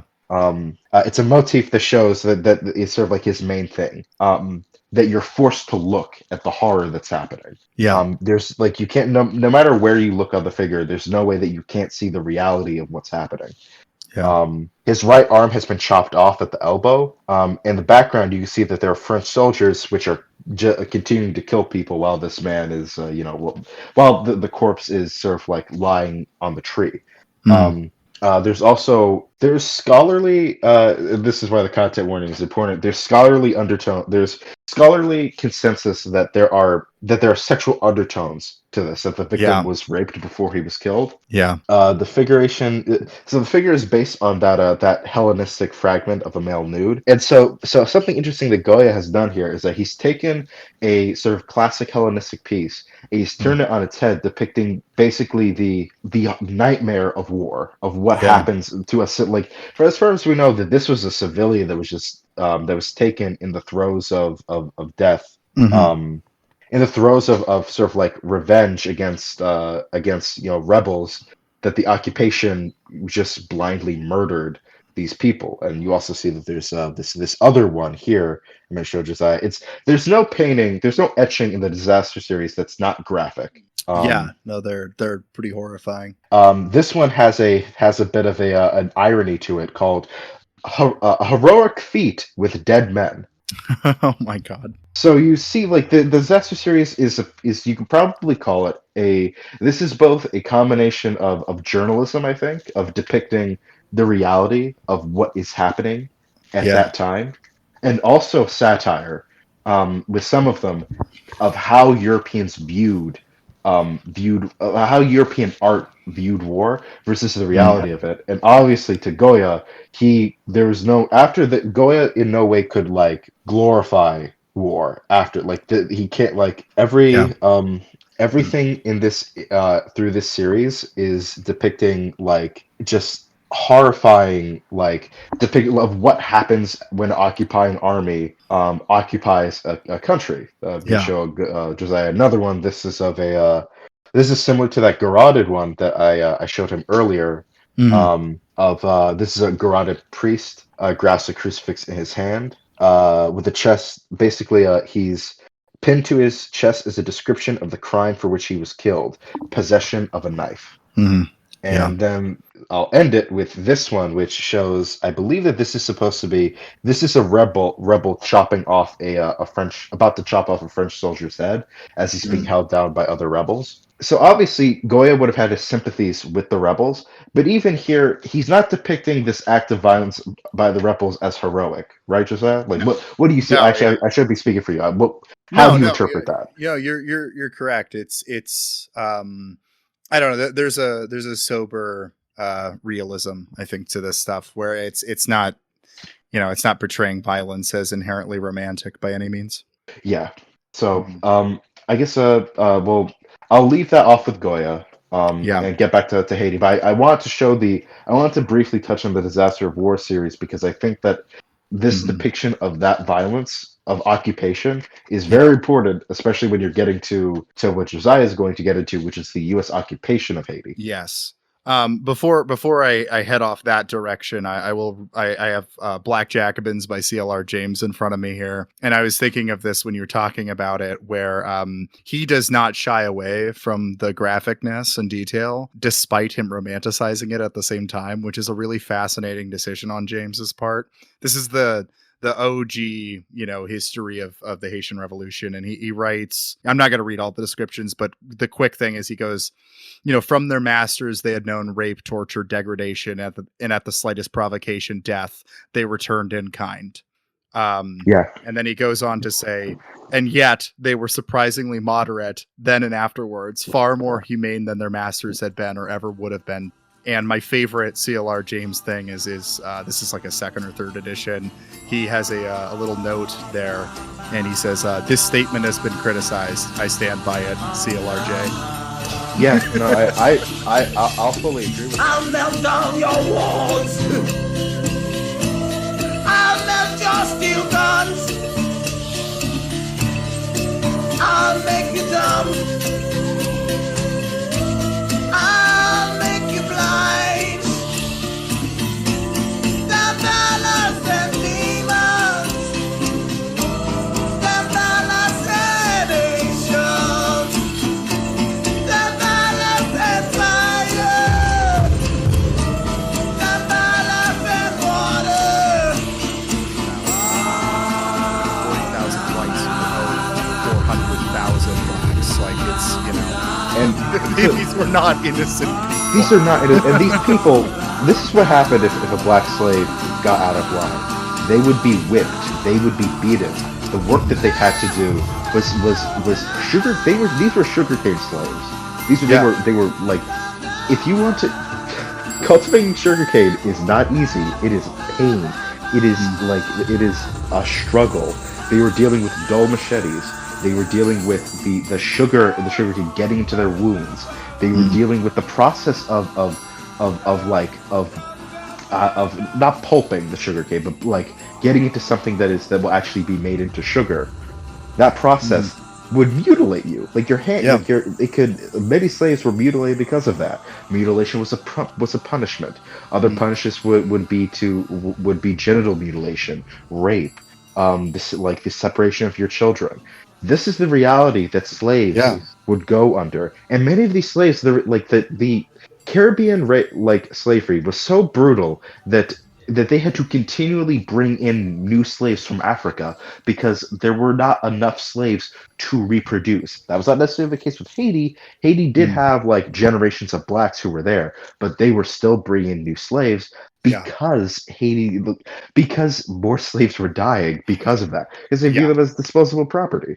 Yeah, and I mean, actually, one of the lead causes of the Haitian Revolution is the fact that I believe it was over the 18th century, the century leading up to it, there was actually an explosion of sugar and the sugar demand, and so they doubled and tripled the amount of slaves that were coming into Haiti. And we should note that Haiti was the capital of sugar at the time. Oh, this is it was the prized gem on the crown of France was how it was seen. So to make it quick, essentially, there was they rose up, they defeated Napoleon eventually, who tried to come in and bring order. And slavery. He tried to bring slavery back. Trying to bring slavery back, and it did not work. It did not work. However, the unfortunate side of this comes in after Toussaint Louverture is kind of the great leader of this. There's things to criticize about him, but not to get into that. He dies. You have the revolutionary Dessalines, who's went on to be more brutal than Louverture, but win the war. However, after he dies, Haiti splits into two for a while, and there's some factional fight between a mixed race state in the north. Don't quote me on that. Either the north or the south, and a full black state in the other region. There was fighting, whatever, finally gets reunified. The 19th century is one of the most bizarre parts of Haitian history. That is, it's kind of hard to piece it together. It's the trying to build a nation after this violent revolution, and Right. yeah, which is hard. It's always hard. Like revolutions Right. take a toll on everyone involved. And even like the American Revolution, it did take time for like the country Yeah. to like Oh, absolutely. every revolution will there's going to be a period of growing pains because Yeah. I think despite the fact that like we may view we view broadly, I think that especially in America, I think we broadly view like revolution as good. Mm-hmm. I think that you must and of course that there's good like the Haitian Revolution was good, but you need to you need to keep in the reality that revolution is a traumatizing event. Yep. And so there's a period of growing pains of trying to get out of this like traumatic period of time. Also, after the Haitian Revolution, the Catholic Church breaks ties with Haiti, kind of obviously, because a lot of their priests died. So Right. there was a kind of a brief while of religious anarchy in a way, where like the churches would still exist, but then it would just be like a dude would go into the church and be like, "I'm the priest now." And this is kind of seen as modern day voodoo's like beginning, Right. because so like voodoo's getting created throughout the colonial period. It's said that Jesuit missionaries, when they were trying to convert slaves, would liken African gods to saints to try to make it easier to communicate, and that just kind of stuck. Right. And so voodoo is a kind of a mix of West African religion and Catholicism. There's a whole lot of debate on exactly how that mix functions and whether it's more African or more Catholic. And Right. I think it's both. Functionally, a lot of people who practice voodoo, that's another name for voodoo is voodoo. Voodoo. A lot of them would say that they're Catholic before they would say that they like it. Yeah. There are others that would say like, yeah, I like voodoo, like say like, yes, I practice voodoo, that's my religion, and then like they're going to have like crucifix. Like, it's complicated. Yeah, no, it's the old adage about Haiti is that it's 90% Catholic and 100% voodoo. Or yes, voodoo. Absolutely, yeah. Yeah, it's a complicated religious landscape. But yeah, in 1860 is when the Catholic Church kind of recognizes Haiti, and the Catholic Church gets running there. But at that point, the syncretism is already set in. There's no way of getting it out now, man. Right? No, it's permanent. You cannot get rid of that. You either got to leave again, or you got to get with the program and get used to it. Yeah, and it's super fascinating. However, to speed the whole thing up, there's the late 19th century is filled with like a lot of bloodshed. Haiti goes through a lot of presidents, and most of them don't finish their term. Someone kills them and takes over. And near the climax of this in 1915, I'm blanking on his name, but the president who came to power executed around 200, a little less than that, political enemies, and the families of those political enemies were not thrilled with their relatives being murdered. They were? No. So they came in and ripped him apart. And I'm not I'm not exaggerating when I say that. They were parading his limbs through the streets. Anyway, so the U.S. steps in, and this is like one of the first kind of real acts of U.S. interventionism in like the way we think of it now. This is. I think you could argue the Philippines. Yeah, you could argue that that's true. That's true. But the kind of I'd say this is around the time that the U.S. is also establishing a lot of banana republics in South America. This is good point. Yeah. This is like the American imperialism. And Haiti is Vietnam before Vietnam, actually. It doesn't get taught that way, but it really is. And so anyway, Haiti, the US arrives, they want to supposedly bring order. Instead they bring, chaos and death, and also build some schools. So good on them for that, I guess. But on the whole, it's that sounds like a mission accomplished from here. They nailed it, man. So they arrived. Now, a fun fact about that is they arrived like the next day after the assassination, which if you know anything about like boats and mobilizing a military, that kind of suggests impossible. It's impossible that they did have stationed there to come there beforehand before this happened. They may have been thinking about this, waiting for an excuse, and because the real reason that it was being occupied is they did not want Germany to get Haiti and like get a foothold, as they were starting to consider whether the war, they were going to be joining World War I at the time. That was the strategic logic behind it. But needless to say, the U.S. occupation has a major impact on Haiti and the U.S. We don't teach it the way it used to be taught, but in the press at the time, it was known as the Rape of Haiti, which I think is more accurate than occupation. Yeah. Yeah. And so all this to say, to get to the actual thing I'm going to like talk about with art. There's a guy by the name of Charlemagne Péralte who is kind of considered a hero in Haiti to this day. Péralte is I think the book I was reading recently says he's like the second most well-known Haitian revolutionary behind Dessalines. It's like Dessalines and then Péralte. Which is kind of interesting because Péralte, the U.S. occupation happens in 1915 and he dies 4 years later. Like he wasn't even there that much time, Right. He was leading, rebel forces against the American occupation. And keep in mind, America's coming in and doing this forced labor project. So it's like slavery's returning in the mind of Haitians. Yeah. And it essentially is. It's just a more capitalist form of it or whatever. More modern form, maybe. But he so the Marines finally find him and they murder him. And when they murder him, actually, I mean, there's a dark metaphor to this whole thing of just American racism. The guy who shot him was in blackface. That was how he got in to of course he was. Yeah, of course. Shot him, and they wanted to prove to Haiti that he was dead.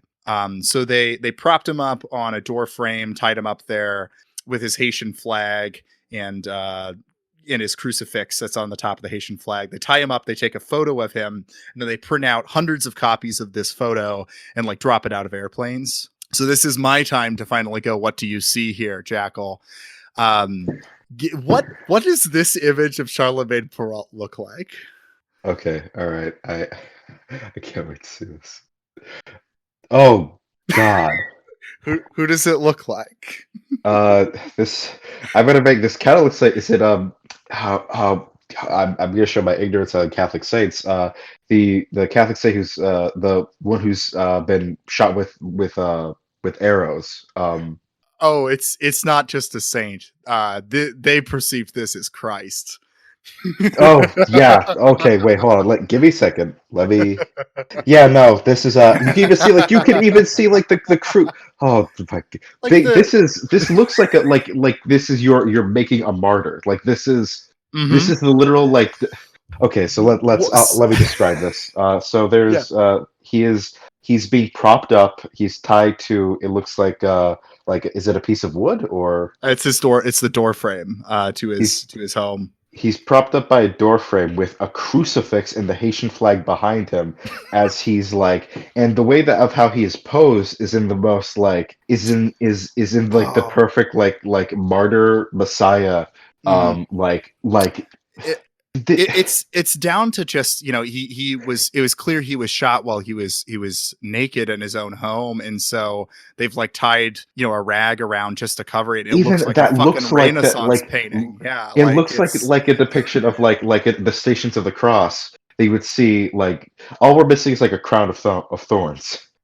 So I'm gonna guess. I'm gonna guess that it had the opposite effect of what they were expecting. Now, while the U.S. occupation did carry on up into the 30s, and I think it ended officially in the 40s, this was the symbol of resistance. This is why Charlemagne Perrault is the name people think of.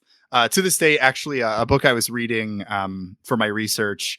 This journalist in Haiti in the 80s, they printed out these new dollar bills in the 80s after the fall of Duvalier, and they have Toussaint Louverture, the original revolutionary, but all the kids on the street, according to this journalist, would call these the Perrault bills. They were Right. like, that's Charlemagne Perrault. It wasn't, but it was, because that is the revolutionary that people think of. Effectively, that is they have it's. This is like this should be in a class that's taught at like the School of the Americas is Oh yeah. how not to don't create a martyr, because this is like all right. Yes. Looking at this deeper, the Christ allegories here are so like look at the composition of this is almost stereotypical in how it's done. This is Yes! almost purposeful in trying to create like a martyr for some kind of movement. Like this is almost like I could see that this would create like, is he a folk saint? This seems like something that would emerge from there. Yeah, and not to mention, like, when you get into voodoo, like or vodou, like there's a lot of ways to pronounce that. So many. Yeah, I know. It's so every book I've read has spelled voodoo differently. It's like, which one is correct? Which one kind of makes me sound ignorant? Which is a good one? Which one? I think I lean towards saying voodoo because that's the French way of saying it, and I'm writing about Haiti anyway. So like there's this identification in voodoo of like the spirit of oh man, what's the god's name? Ogu. Hold on, let me. Anyway, this god of war is identified. He becomes a suffering god of war in Haitian voodoo as opposed to in the African tradition, and because of that, he's usually Ogun. Yeah. Ogun, I think. Ogun. Is yeah. Yeah. He and there's a lot of ways to portray him, but one of them is as this suffering war god, the warrior that's dying, and so because of that, like this martyrdom image has been heavily associated with Christ. And usually Haitian voodoo will talk about having the spirit of Ogu, in like when you're talking about Dessalines or Louverture, like these revolutionary heroes. So Christ and revolutionary martyrdom and all that, it's all meshed up. Like symbolically, this was a stupid image to disseminate. When you told me that they dropped it, I was not prepared I was not prepared that they were going to do this with like, just look at this thing. Yeah, I mean, like my thesis for this chunk of my history project is I'm using Trujillo, who kind of argues that the Haitian Revolution was this unthinkable thing, and because of that, like whites were unable to see what it was. And I'm using that argument to apply to this, where it is so apparent to a black audience or to maybe a more racially egalitarian audience, after 1919, that this is a Christ image or a martyr image. But like it was just seen as a victim image. It was for the Marines. It was like shooting an animal for the Marines. Like this is like this obviously shows like an ignorance of like the black community has a lot of martyrs. We have a lot, and we all know them. We all remember them. I remember seeing Martin Luther King Jr., like the pictures of Martin Luther King Jr. dead. I remember seeing the pictures of Malcolm X dead. These images are like ingrained into the racial trauma of, you remember these, you know what these mean. And when you look at this, I can see that to the people of Haiti, this is, especially going like with, if you're tying with like Ogun, who's correct me if I'm wrong, Ogun is sort of synchronized with Christ, right? He's Sometimes he's also synchronized with another saint. I'm blanking. Saint. I think Would it Saint be Jacques. Saint Jacques. Jack? I can see Yeah. also like Michael too. Yeah, yeah. A lot of times it's more than one. The Vodou scholar that I use has this thing about identification, symbiosis through identification. So their whole thing is like that you have to disregard what the Catholics see as the meaning of the saint and more look at what the images show. Because for a lot of the African Vodou, it was more like Saint Patrick is associated with Bambaataa. Not because of anything St. Patrick did, but because St. Patrick has a snake and Bambaataa is a snake Right. god. It's a lot of very literal associations. And so, Ogu is kind of the same thing where it's, when you see this suffering, dying martyr, that's what gets associated. Yeah, that's this is God, yeah, this I imagine that this like how you said that they basically created Vietnam and the Caribbean. This is basically handing a revolutionary a rebel insurgent movement a rallying figure to rally, to showing them a martyr to rally around. Yeah, absolutely. Unfortunately, the state of the Marines at the point is it's there was this resistance and this contempt against the U.S., but it just they really never could overthrow it until FDR actually pulled the troops. But there is a deep hatred for the U.S. In the Haitian psyche for if a very man good has reason. money today, people don't care if he has Coco Bay. If a man has money today, people don't care if he has Coco Bay. He can commit murder and get off free, live in the governor's company. But if you are poor, people tell you, shoot, a dog is better than you. Now back to art. There was this. We talked about the kind of primitivist or surrealist movements that were coming to Haiti through the French. And what the kind of irony was is the surrealists were wanting to look at what they saw as primitive painting as conveying more symbolic meaning than their own painting. They wanted to go back to the roots of art as symbolic. And so a lot of these surrealists, despite the condescending tone, which is important to acknowledge, but came to Haiti and saw the folk art that was going on in Haiti and, started to fund it and actually be like, no, let's set up schools of art here. And so a lot of what's called the Haitian Renaissance oftentimes is the 1930s and 40s. But actually a lot of these painters, like the one I'm about to talk to, Philomé Aubin, I think I'm pronouncing that right. He's born in 1892. So, he becomes a famous painter way into his life. He started painting when he was 16, but painting was like a folk tradition. It was just a thing you kind of did. And the idea of being a painter as an occupation wasn't as much of a thing until the Centre d'Art kind of came in and funded it.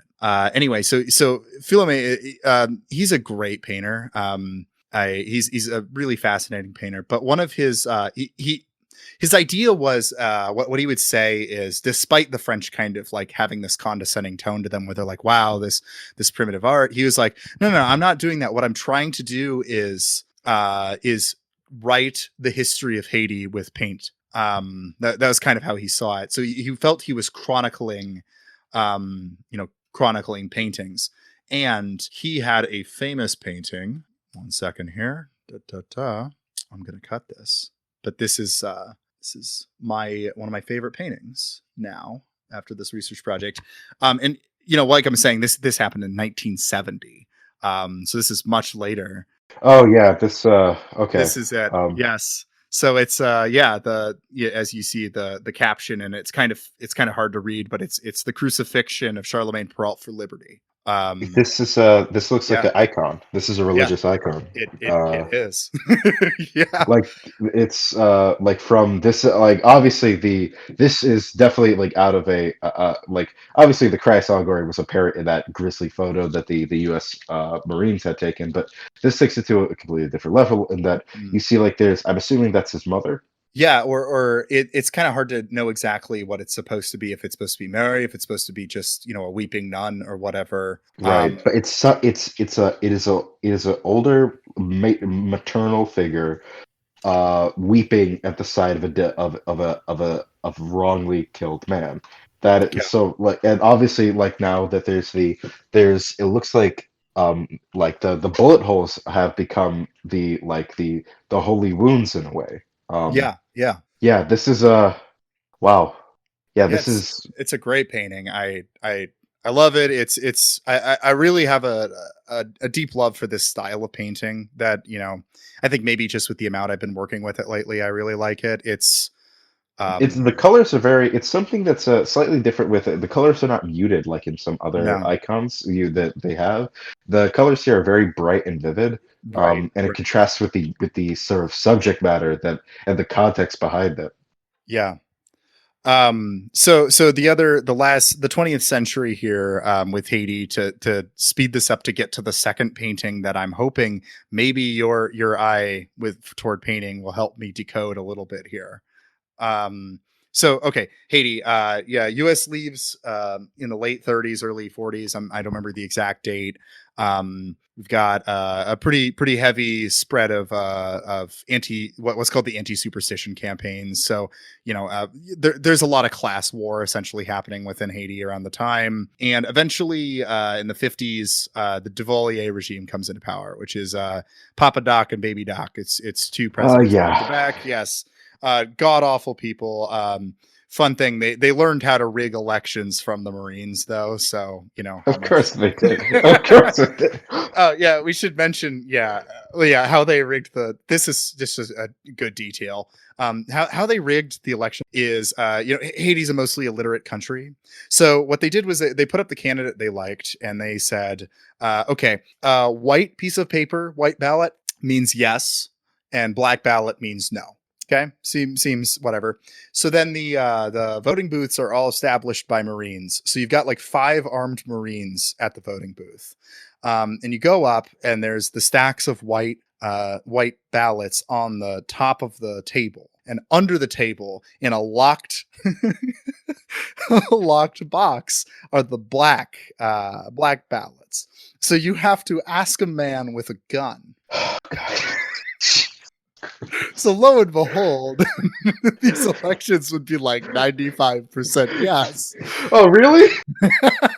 Anyway, so Duvalier takes power, and the whole Duvalier regime is a really fascinating thing in and of itself. It fell in the 80s through a really powerful religious movement led by Aristide, who is the first liberation theologian to ever be elected president, which is really cool. Anyway, so that's kind of what's going on at this time. This kind of fascist nationalist comes to power. There's a lot of argument about whether Duvalier is the first like voodoo regime or not, because he encouraged it a lot as like the true nature of Haiti. But a lot of scholars will say he wasn't really doing like interested in true voodoo. He was interested in the kind of exoticness that would attract tourism, and I think you could there's maybe. There's lot of also argument. maybe sort of like a nationalistic aspect to it to Yeah, sort of that build up was a like. You could roughly compare this to like state Shinto with the Japanese Empire. yeah. No, Um, it's very similar. Yeah, is that you're not? It is not really a matter of if you believe in this religion or not, or if you like, or if you like understand it. It's that you're using it as a crutch for to build up a nationalistic identity. yeah, and he was he was excommunicated from the Catholic Church, but on the other hand, he was like I would hope so. appealing to the Catholic Church, and they did give him some aid at times. So it's a really complicated time for religion in Haiti, and we don't have enough hindsight to really, I feel like, fully understand what happened there. But suffice it to say, images of Mary began to be associated with rebellion against Interesting. Duvalier. Yeah, and that's partially from a history that I skipped here that frankly would just be a whole other episode about Marian apparitions in Haitian history, which is super cool. Anyway, but yeah, praying to Mary is becomes to be associated with Resistance opposition. to. Yeah. And so, And I so you think got you can and go ahead. maybe. Oh, sorry. Yeah, I No, was no, just gonna say you can maybe tie that to like is the appeal to a maternal figure in contrast to this. Obviously, like I think you could probably call Papa Doc a fascist. yes. Oh, yes. Is sort of like the nationalistic like fascism is is like nationalistic chauvinism. Hmm. So that you could maybe say like there was kind of like like that to contrast and in opposition to it is sort of like this draw to Marian imagery. Yeah, there's that, and there's kind of a fascinating irony because if anything, Marian imagery was used usually by colonial powers Yes. up until the late 19th century. Marian, the cult of Mary, starts to become a people's movement, and people's religion can do some really powerful shit. That's why Vodou has so much power, and why every fucking leader in Haitian history loves Vodou until they get in power and then starts suppressing it, because people's religion challenges authority. And the cult of Mary does that. And then the liberation theology movement that's starting to take over during the Duvalier regime plays a huge role in that. And the people's churches that were springing up that there is not enough writing about, by the way. It's such a beautiful movement, and I wish someone else would write more about it. Anyway, Perhaps that's a call for you to yeah, maybe it is. maybe. Yeah. Anyway, so they finally eventually the Duvalier regime is overthrown by demonstrations in the street. I'm skipping a lot of details here, but it's it's a complicated revolution. But they oust him, they exile him. The people Right. now own Haiti again. Again, I'm romanticizing it a little bit. There's a lot of But terrible shit that happened also. yes, but in the broad strokes, Uh-huh. it was a good thing to get rid of the dictatorship. Yes, exactly.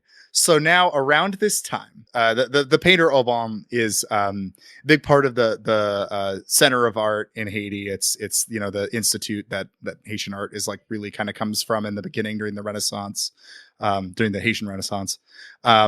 There's a student that comes out of that named Ernst Prophet. This is a guy who's not very well known, and from my knowledge, he's still alive, but he's fallen off the face of the earth. This is really common among a lot of artists in Haiti. They'll paint for a while, they create some really great works, but then they just can't afford to keep being painters, and so they'll just kind of disappear and raise a family or something, and we just don't know where they are. So incredibly unfortunate. Tragic. Like there's a part of me that hopes that there's a future VLVC episode where it's like elaborate essay of mine about how I hunted down Ernst Prophet to ask him about this painting. Anyway, I mean, if he's still alive, it would be I would interesting love to yeah. Support your local artists, people. Pay them. This is the painting. So this is why I'm so fascinated by this. Is the story I'm kind of telling about Haiti here. It's a lead up to a painting that I'm baffled by, but I love it. It's a painting of a painting of a photograph. So this is why don't you describe it? Actually, let's do that. Okay, so oh boy. All right, so we have it looks like it is the well, I'm going to guess this is supposed to represent the people of Haiti. Mm-hmm. Propping up on a crucifix the painting of the picture of Charlemagne Perrault, Perrault, yeah, of Charlemagne Perrault, propping it up. So it is. Oh man, this is interesting.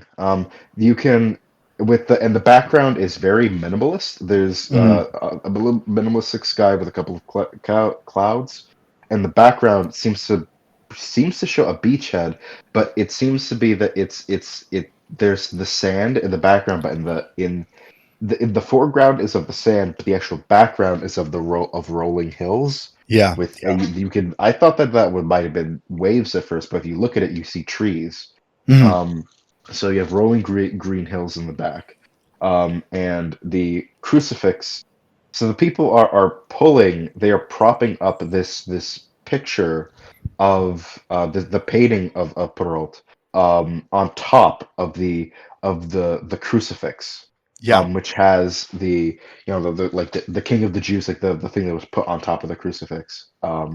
Yeah. There, and with the Marian figure who Mary or some other matriarch, like a maternal Marian figure, I'm glad you at caught the this. side. Yeah.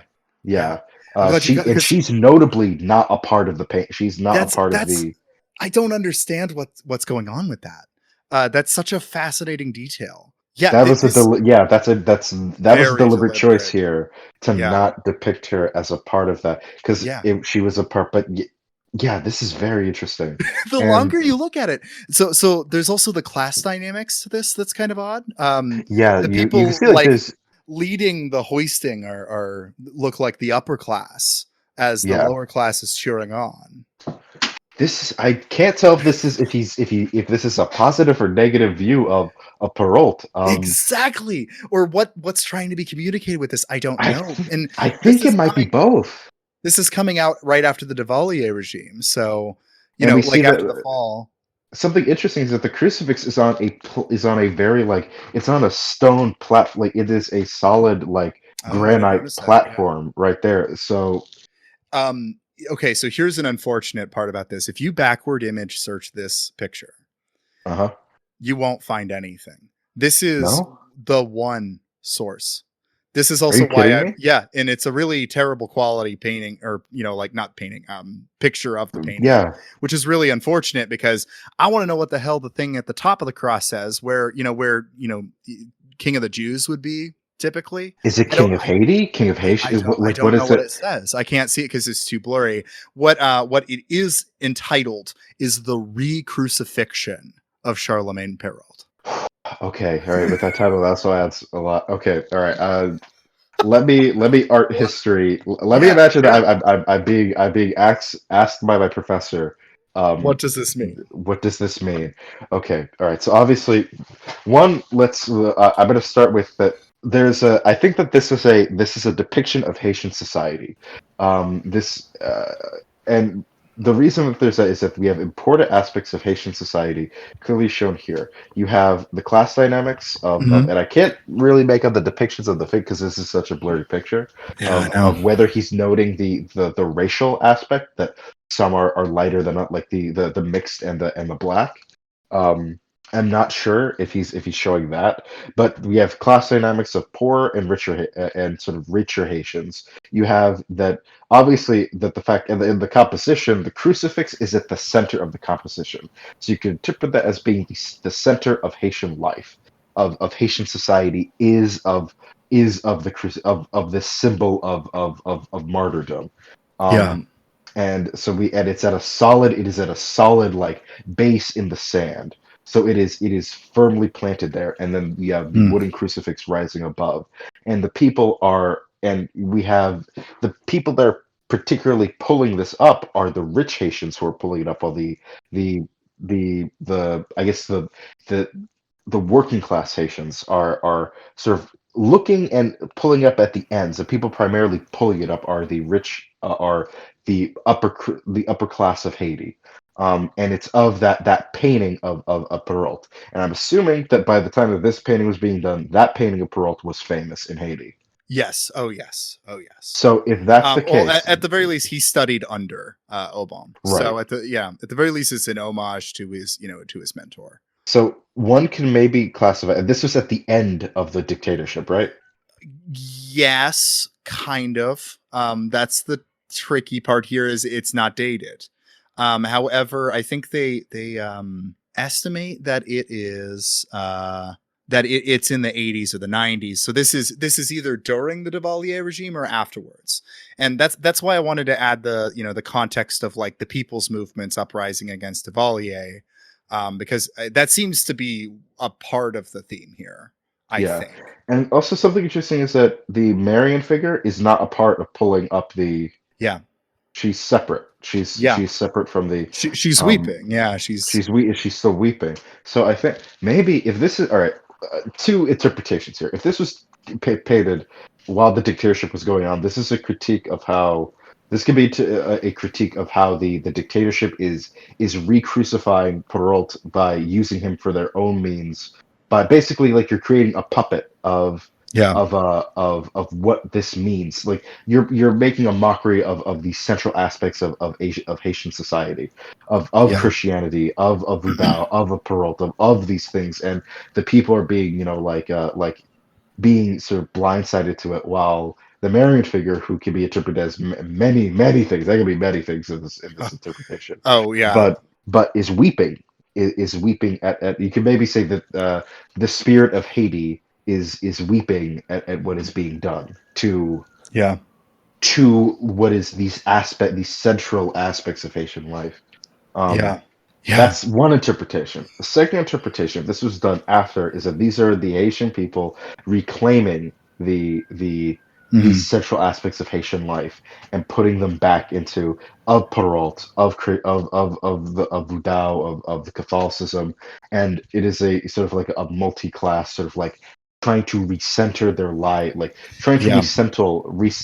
trying to recenter their lives in a post-dictatorship society. But Hmm. if that was the case, I'm not sure then why is the Marian figure separate Weeping. and is So so like that's so deliberate. the last detail I'll give, and then this kind of is a good wrapping up to Haitian history, because this is when we move from history to current events in a sense. But right after the Duvalier regime fell, there's a kind of a complicated era with a Creole name that I don't want to attempt to pronounce because I don't want to butcher it. But there was an era of trying to get Duvalierism out of everything, and so there was kind of a mass.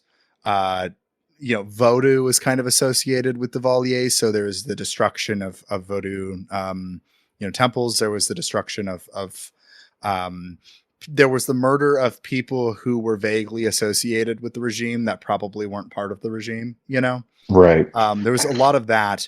So the feeling people have about the years Carving. after Duvalier are complicated, because a lot of, it was a beautiful moment of the people uprising, but a lot of innocent But people you got have caught up in the mess. the ugliness that often comes when this happens. Yeah. And, Oh boy, yeah, but that's a whole other aspect of what this can be too. yeah. And so then, but I'll give a kind of a beautiful note, even though things got bad after this, but fuck it. We're just going to end on a beautiful note, which is, the people elected Aristide in 1991, the first liberation theologian to be elected president in any country ever. And one of the first things he did, despite being a devout Catholic and theologian, was to invite Vodou priests to meet and have an ecumenical dinner as kind of a attempt to shake hands and That's beautiful. provide That's some beautiful. element. Yeah. Yes, I know. And in a sense, it seems like there is some peace kind of developing between Vodou and Catholicism. I didn't get into the role of Protestantism in Haiti. That's there. It's kind of two different types of Protestantism in Haiti. There's people that are assholes and people who aren't. That's typical Protestants, though. I think you just say that's Protestants. That's Protestants. It's but like the Anglican and the Methodist kind of Protestants, the main line, they're pretty good about Vodou. They accept it as a cultural aspect of the culture, and they kind of work within it. And one of a beautiful church that I'm going to write about in my history project is Saint Trinity. I'm blanking on what city it's in, but it's an Anglican church that Oban and several members of the Center of Art in Haiti actually did the murals inside of. The Anglican church invited folk artists to come in and decorate it. It's beautiful. Yeah, it's a very beautiful church. Yeah. I think that's it. I'm not going to talk about the fact that Aristide then had a coup d'etat like several months afterwards and kicked out of office. Yeah, let's leave it up right now. Right now. Merci bon Dieu, gardez comment la misère finit pour nous.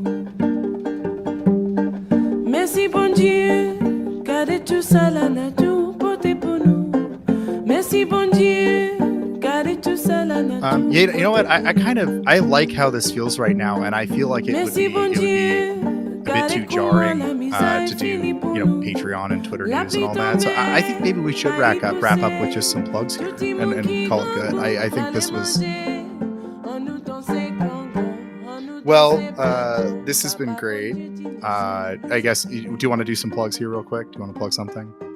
Yeah, I guess on this with I'll plug my Twitter at Jackal Jester. Mhm. I used to post some of an artist thread. I might have to do that again now. Hmm. Is I would post artists that I really liked and Yeah. examples of their work. Um, so if you want to if you ever want to like peruse that to see some really great artists, you could do that too. And just Yeah. follow me on Twitter because I have some spicy takes. Um, You certainly do. um, I'll also take this time to plug in the podcast that I'm on with Josiah Mammonburg. Um, Mammonburg. a trip down the dystopian capitalistic hellscape that we all live through. I would like to invite you to get on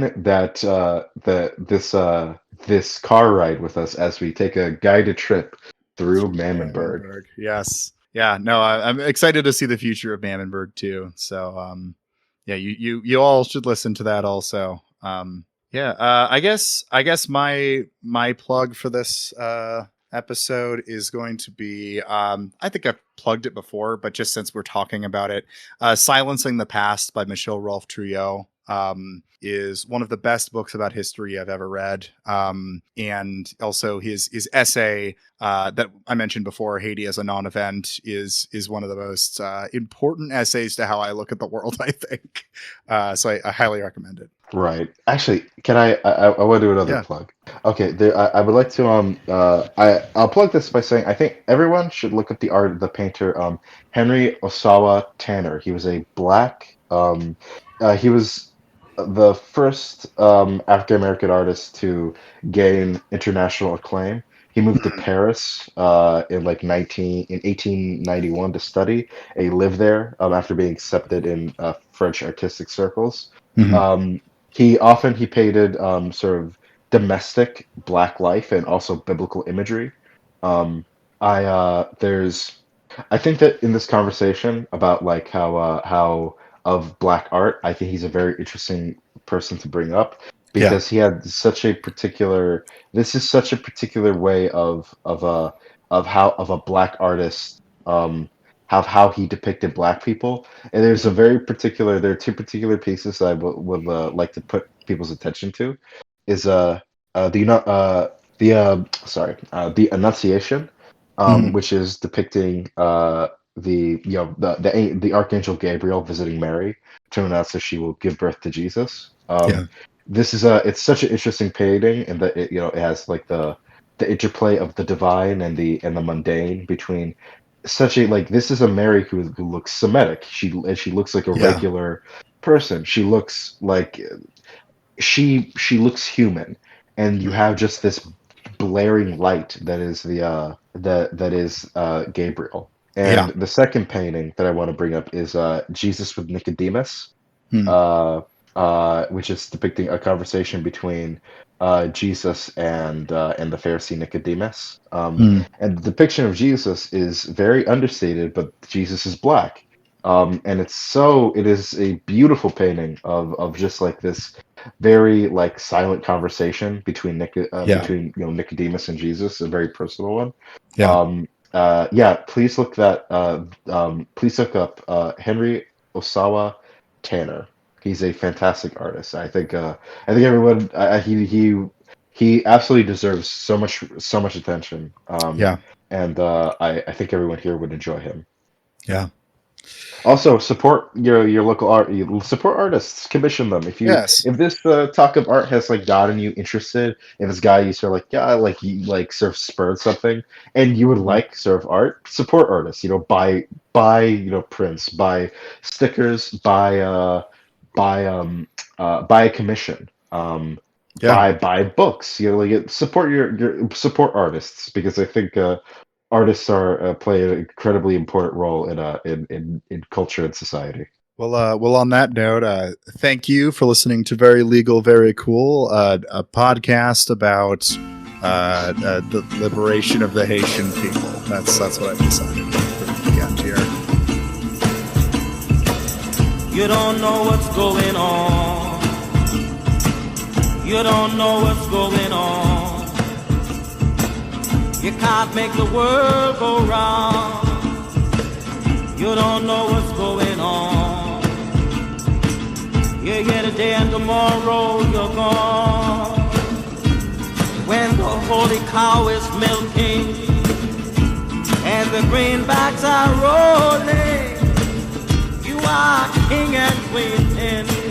But when the greenbacks turn brown and you fall down, what you gonna do, baby?